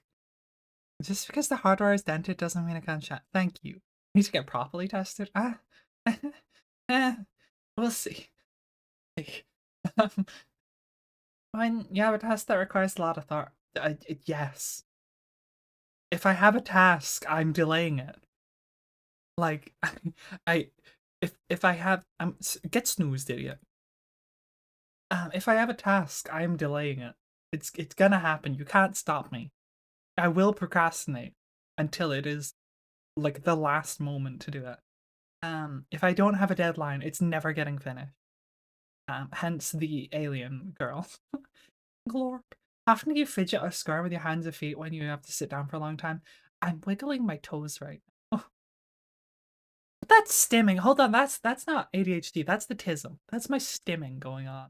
I fucking love stimming. If you could see me, I have my hands turned off because it keeps bugging out. But if you could see me right now, I'm basically just doing this the whole fucking time as I'm talking. I'm just like, you know, like just you know, like I'm just doing that and tapping my toes this entire time as I'm rapidly speaking at like a 2 times speed in real life.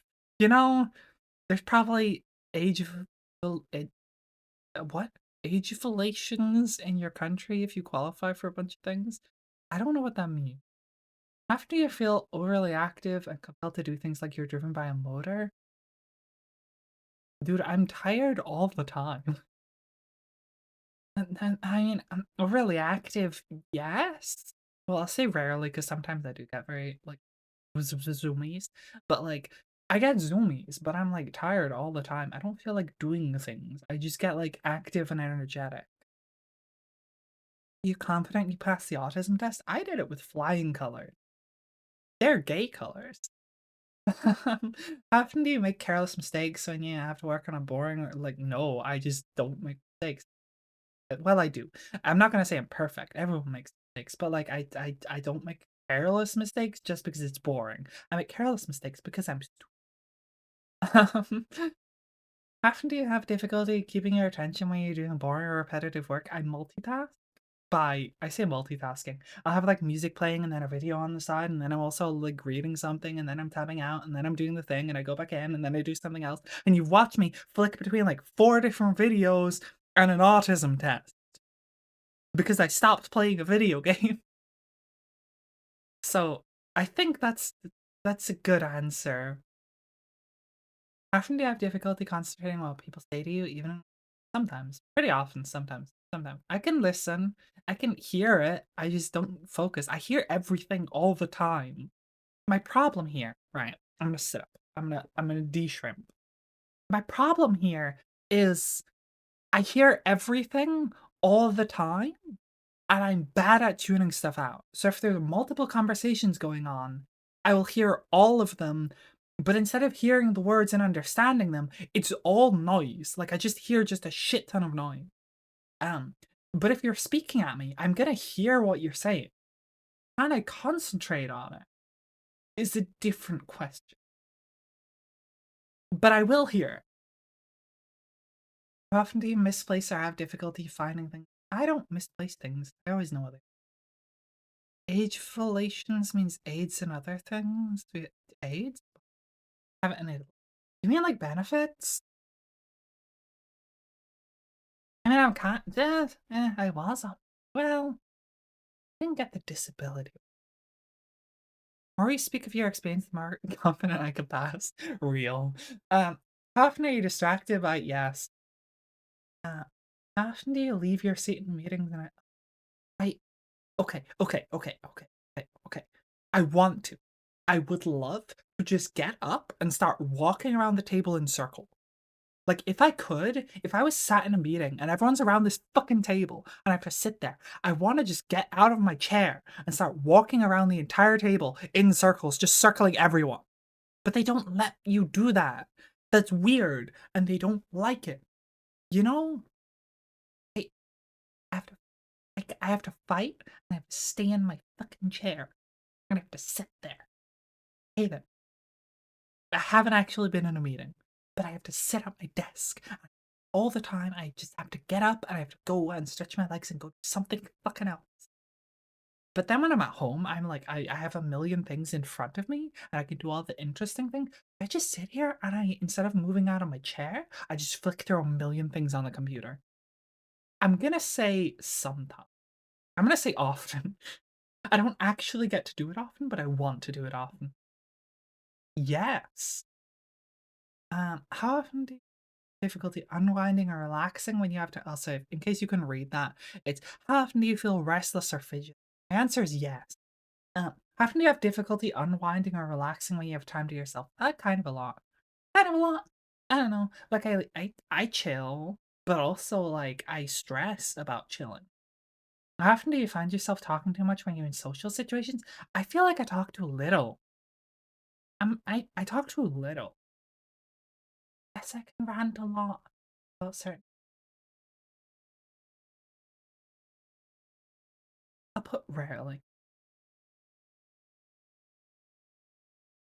When you're in a conversation, how often do you find yourself finishing sentences of people you're talking to before they can finish themselves? That's kind of rude.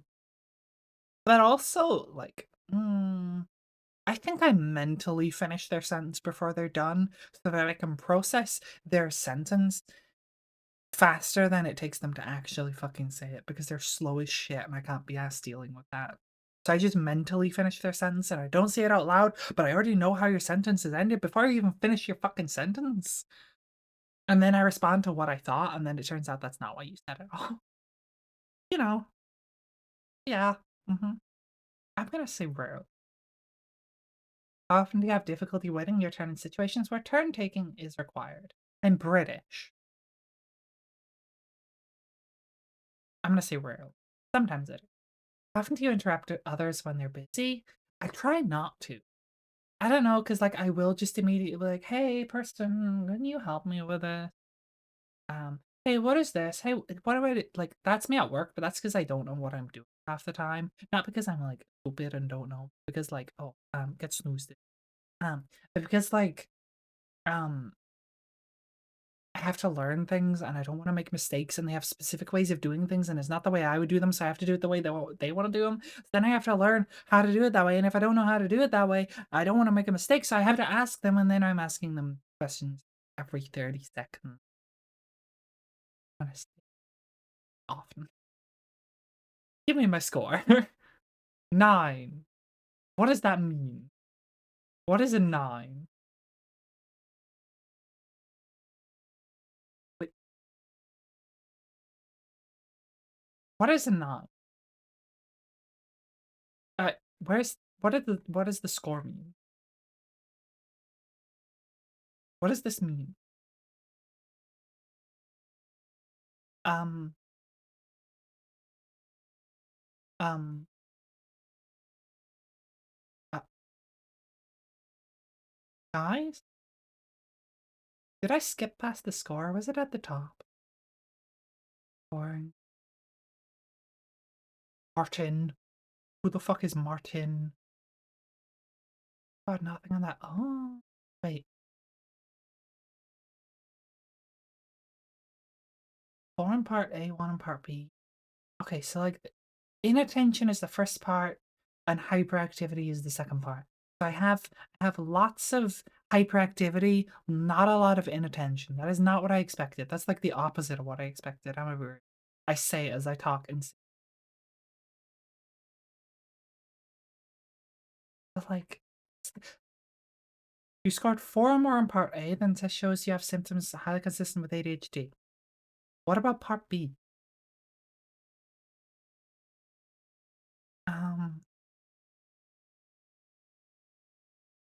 Hmm. 4 plus part A.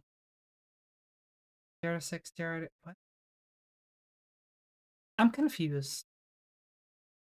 So is part A the only part that matters? What? So I got a 9, but because it's not on part A, I don't have ADHD? Is that it? Am I understanding? I don't know if I'm understanding. I don't know what a 9 means. Where's part? Go up. Offers more information that can be discussed with a medical professional. Well, so part A is the main test and B is the discussed. Okay. So part B is kind of useless. So I don't have ADHD. I think. This published in 2005. That's fair, but it said it was like the most accurate one, theoretically, according to the AI in the top of it. I don't know if you believe that, but you know, a lot of them are saying it. Bright impulsiveness. That's 30 questions. What if we do a question more? Do I have to give my email address for that? I feel like I will. Is this gonna like cheat me and make me do a freaking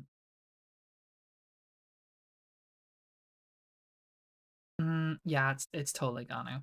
Okay, we're not doing that one. But let's just watch the video. For her, even seeing things was hard. She had trouble focusing on anything beyond 10 feet away because she'd spent her life in a 10-foot by 10-foot room. She literally had never had to process with her eyes anything further away than the wall. She slowly began to get comfortable with the medical doctors and researchers, which was a serious conceptual hurdle. Jeannie had existed in a state of clinical egocentrism. Her entire world was just her. Now it was her and other people. But Dr. Kent felt that she could improve with relationships. Up until one particular day, Jeannie didn't seem to respond in any special way to my coming or going at the end of our session. Then one day when I left, her expression changed from happy to sad, to indicate that there was some sadness in the separation for her. And it was the first indication that I had that we were beginning to form this relationship. I thought as long as she had the capacity to form attachment, she had the capacity to learn, she had the capacity to get better. And then some... If you really want, I can probably ask my psychiatrist for the English version of the one you took, but that'd be well. I think they will tell you that they can't just hand you the test and get accurate results. Like, you have to actually have a professional there to interpret the results for it to actually mean anything. Something incredible happened. There's a video of a session with Jeannie that shows Jean Butler, a special education teacher who would become a major player in Jeannie's tragic life, trying to get Jeannie to tie her own shoes. Jeannie doesn't want to do it, and linguist Susan Curtis noted that she never really initiated anything, because how would she even know to? Then we can look at the kitchen. Dr. Kent, right there, said that, doesn't it? Dr. Kent, you tie it? A lot is happening here. In just a few months, Jeannie's vocabulary had grown from about 20 words to 100. If words were crayons, that's like going from a small set of basic colors like red and blue to a big box that even contains chicken nugget golden brown. It's not 30. Chicken nugget golden brown? 32-bit, but it's serious progress. She knows that doctor refers to Dr. Kent, who is not in the room. It means she developed object permanence. She knows Dr. Kent exists even when he's not there. She's smiling and happy when she says it. She's proud of knowing the word. She's happy about making Jean Butler happy by saying it. She understands. Yeah, that was a terrible fucking comparison, I'm gonna be real. But yeah. I do okay. Is object permanence a learned trait? Kind of. Like, the entire point of Peekaboo is that babies don't have object permanence. So I suppose it's learned. But I also feel like you don't need to be taught object permanence. It's something you learn just by existing. You know, like the minute you exist in a world where things can exist around you without being present, you learn that. Like, just by the nature of the environment. that the conceptual Dr. Kent will be happy too. She was starting to understand how the world. Like hypothetically, okay, there's an ad right now, but hypothetically, if you are a person who has never seen another human being, let's say you are the last human being on Earth, you are the only one of your kind, and the only things around you are like nature, plants, animals, stuff like that. There is no other human beings on Earth. I think you would still develop object permanence just by existing in an environment where objects are permanent. Like just by existing in a world where like an object can be somewhere you can't see it, you will kind of naturally develop that. I don't think you need like another person to teach that. World worked. A headline proclaimed doctors judge isolated girl able to learn. Right next to skinnies may take it easy, about how it's okay for underweight people to relax. And the researchers all adored Jeannie. She was a kind of prize and opportunity for them, but her innocence and emerging personality was magnetic. Susan Curtis was particularly taken by her. I could tell, as all of us could, just looking at her, that there was a lot to Jeannie, and that what we had to do was to make sure we gave her opportunities to express, find a way to take what was latent and express it, or somehow then, acquire it, because the potential just seemed so great. Yeah. I know I made that shitty analogy earlier, but like genuinely give her crayons. Like the best way that you can express yourself is by just drawing pictures. They don't have to be good because you can just get them out in a way that doesn't involve language, in a way that is very instinctual and is very like centered on like feeling. Like if you're angry, you scribble just all over the page. And like your choice of color might mean something. You wanted to convey that you like someone's presence, you might draw stick figures of like the two of you together, or some representation of the two, even if not a stick figure. I feel like letting them draw is probably the. Jeannie's progress was remarkable, and that was part of the problem. We were off in a million directions. I mean, each expert, each person in their own discipline thought, oh, wow, I can do this, I can do this, I can do that. We were flooded with our own associations and with the pursuits that each of us might have thought, wow, look what we can do, look what we might learn from this. A girl who has appeared out of nowhere. As the NIMH grant progressed and was renewed, they started to ask questions about what was really going on with the research. To them, it seemed unfocused. It wasn't clear what anyone was trying to accomplish scientifically. Susan Curtis's work on Jeannie's linguistic development was exceptional. She tracked how Jeannie eventually produced two-word phrases with verbs like a subject plus verb construction, Dave hurt or Curtis come, and verb plus object constructions like shake hand, because she was thinking in language, not simply mimicking the adults around her. She occasionally used plurals, and her emotional development led to reactions like, go away, Joel, finish story. Perhaps the most important development was that Susan Curtis became Jeannie's friend. And then, 3 wars broke out, one between David Rigler and Jean Butler, one between the Research Project and the National Institute of Mental Health, and one inside Jeannie's brain, because Jeannie's linguistic progress just stopped. The brain's language center is divided into Wernicke's area and Broca's area. Wernicke's area handles speech processing, Broca's deals with grammar. Jeannie's Broca development hit a wall, and it was impossible to tell whether it was the limits of her abnormally developed brain or the limits of language acquisition. Was research on Jeannie proving that Chomsky or Lenenberg were right or that they were wrong? And that meant that the NIMH really had no idea what was continuing to fund. They eventually pulled the grants because David Rigler and most of the other researchers were, in the eyes of the Institute, asking for money to sort of just see what happened to Jeannie. David Rigler tried to explain. Nobody knew exactly how to deal with this.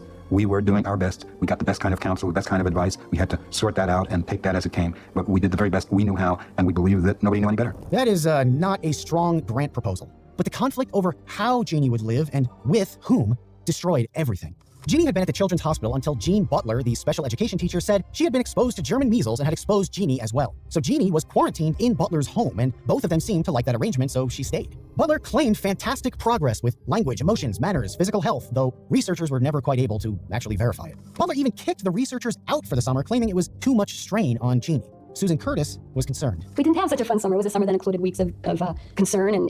Just did a RADS R test and got 170.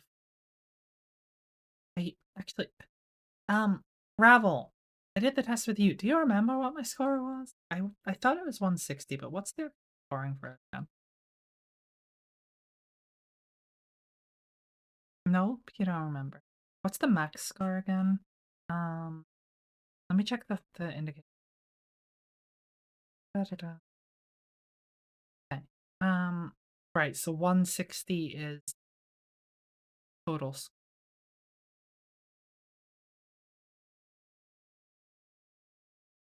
What's like the max? Because I know I was like quite high. I was like really quite high. I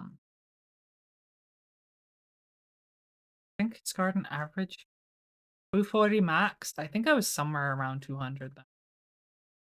Ah, here. Yeah, so this is the maximum possible. This is the one actually achieved the maximum.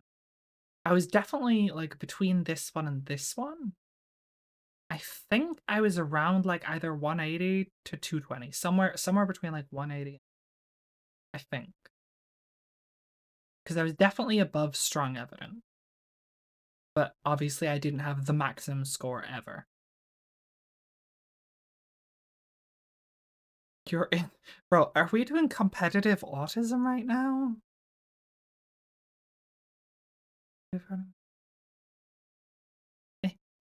Why can't I scroll the chat? That's weird.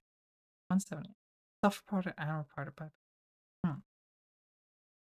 We're doing competitive autism. Anxiety and anger and all kinds of things because he and I were kicked out of Jean's house. Why? She was crazy. She didn't want the other attachments. I mean, she used to walk around saying, I am going to be the next Annie Sullivan. This girl is going to make me famous. Annie Sullivan was the nurse who rescued Helen Keller. Jean Butler's application to become Jeannie. Who's Helen Keller?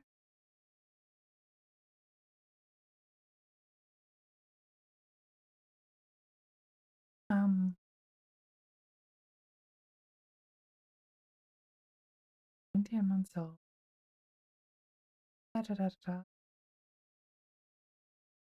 Communicate primarily. Home side. 7. Huh. Sure. This doesn't mean much. Jeannie's foster parent was denied, and then Jeannie spent 4 years living with David Rigler and his family, including his wife who was doing her own work with Jeannie. It is extremely unorthodox for the lead researcher on a project to have the main research subject live with them, but it did give Jeannie an opportunity to function as part of a real family for 4 years. When the research project concluded in 1975, Jeannie went back to live with her mother in the home she grew up in. Her mother... Okay, at what point do you stop being the, like, miracle girl who is, like, a blank slate and just be like, okay, now she's learned a bunch. Now she's had a normal life for a year. At this point, she's kind of just a normal girl with a delayed development. Had been considered... Like, she stops being the, like, scientific miracle girl that everyone wants to experiment on. Now it's just like, okay, now there's just a sort of... I was gonna say broken girl, but broken isn't really the word. But, like... And, like, disabled isn't the word either, because she technically doesn't have a disability. It is literally just late development. You know? Considered by the courts to be blameless in her abuse, and Jeannie had a bond with her. But Jeannie required 24/7 care, and her mom just couldn't manage it. So Jeannie went into a series of foster placements, and each was more physically and mentally abusive than the last. She eventually came back to the Children's Hospital, where doctors found that the foster home had used an ice cream stick to extract from her when she had become constipated. And Jeannie refused to open her mouth at all. Even eating, she forced the food between her lips. It turned out that she had been severely beaten for vomiting at the last foster home, and in Jeannie's mind, if you never open your mouth, you can't vomit, and if you can't vomit, you can't be beaten. So she went back to silence and using hand signals to communicate. Jeannie's mother, backed by Jean Butler, sued the hospital and its researchers for excessive and outrageous testing on Yikes. Jeannie. David Rigler submitted a demand for owed compensation to Jeannie's minuscule estate, which was a few $1,000s controlled by John Miner, a lawyer who had investigated the deaths of Marilyn Monroe and Robert Kennedy, and who now had control over Jeannie's affairs after becoming enamored with the whole case. He'd actually bought the gun Jeannie's father had himself with as a memento. What began as an incredible opportunity to give an abused girl the chance at life she never had and to learn about how the human mind worked turned into a nightmarish garbage plate of lawsuits, money, and self-serving rescue fantasies. Jeannie went back into state care. In Jeannie, A Scientific Tragedy, Russ Reimer described her 27th birthday. A large, bumbling woman with a facial expression of cow-like incomprehension. Her eyes focused poorly on the cake. Wait, I just thought, this won't, sure. You guys don't see my Discord. I think I sent it in text, didn't I? Did I not?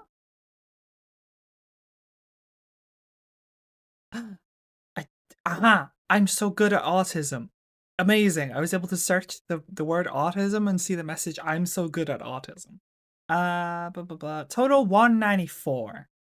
There we go. Okay, my total was 194 on the RADS R test. There we go. It was distracting. Her dark hair has been hacked off raggedly at the top of her forehead, giving her the aspect of an asylum inmate. Susan Curtis never really got caught up in the drama with Jeannie. The book she wrote about Jeannie's linguistic developments, she donated every dollar of the proceeds to Jeannie's estate. The woman who had spent so many hours, days, and years with Jeannie, partly as a linguistic researcher and mostly as a friend who took her on walks and shopping trips, said, "I missed her when she wasn't in my life. I would pay a lot of money to see her. I would do a lot. I'd give up my job. I'd change careers to see her again." But no one ever did. The last anyone knew, Jeannie was still alive, somewhere in state care. She would have just turned 67 2 months ago. And her name isn't even Jeannie. She was called Jeannie to protect her privacy as a minor. There's no information on who chose it or how it came to be. Jeannie is an anglicized version of the Arabic jinn, invisible beings that can be either good or evil, and who can be called upon for protection or magical aid. Our modern tales have genies appearing out of bottles and granting a series of wishes to whomever. Oh, so like they thought that she was gonna grant their wishes, basically their scientific wishes. Releases them. Over the years, how many researchers and self-interested yeah, and like the idea that like when a genie is released, parties rubbed the bottle and then pressured Jeannie to grant their wishes. How many called upon a horrifically abused teen to give them protection and a kind of deus ex machina solution to their career ambitions? All while Jeannie herself needed to be protected and to have her wishes granted. Her wish to speak. Her wish to love and be loved. Her wish. Okay, did she have a wish to speak? I feel like that one was kind of imposed on her. Like they expected her to speak and they were like, okay, you will learn language. Because that's what they wanted to study. To live a life. Wishes devastated by an abusive father, wishes exterminated in the name of science, and a life dehumanized by a code name. Her name is Susan. And as always, thanks for watching. Well, so that was a thing. We have somehow watched videos and yapped for about an hour and a half and done ADHD tests. But yeah, very dark story. You prefer the name Jeannie? Yeah, it's a cute name. There. Connotations are weird, but yeah. Is Insanity the half-hour video at double speed fucking out? No. We also watched the science video and did an ADHD test. And also watched Nim and Apollo and Mischief the Raven. You know? But I really should have been like going to bed a long time ago, like 40 minutes ago, really. I should have stopped stream like well over an hour and a half ago and gone to bed. So I'm gonna maybe go ahead and do that now. Let me do a heckin'. You can have this one. Oh god, that's loud and also fast. Hold on. The one thing I don't watch in 2x speed. Music. Should I watch the one with the freaky fucking boy? I say freaky. He's not freaky. He's kind of fun. But like where he just like bouncing. Oh, maybe this one. Do that one. Okay. I'm gonna end this here. This was a weird stream. It went in an odd direction. But you know, you need a word. Wait, you need a word and it doesn't come to your mind. Oh, I thought you meant like I need a word. Like I must speak to you. I'm gonna turn this down slightly. I don't know. To give the definition, I don't know. I'll see if I can find it. But I'm gonna end stream here.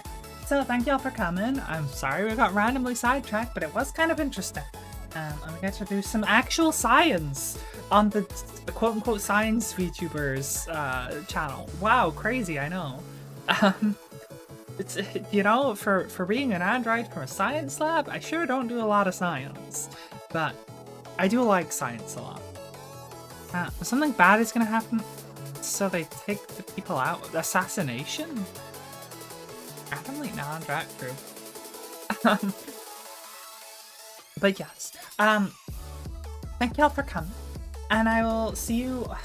I don't know about Wednesday. I might see you on Wednesday, or I might not. We never know. I should be okay on Saturday. I think Saturday should be fine. I think Saturday's fine. Wait. Saturday I have a consultation with a salon, so it may be late. I'll still stream, but it may be late.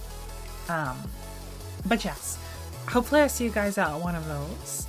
For now, thank y'all for coming, and thank y'all for suffering through my inane rambling, and I will see you all next time. Bye bye everyone. You mean to safety? To the safety? That went a completely different direction. Evacuation. A source mate? There it is. I went a completely different direction. When you say take them out, I think you mean assassination. Oh god, yep. Evacuation. You're welcome. Goodbye everyone. Bye bye, bye bye, bye bye.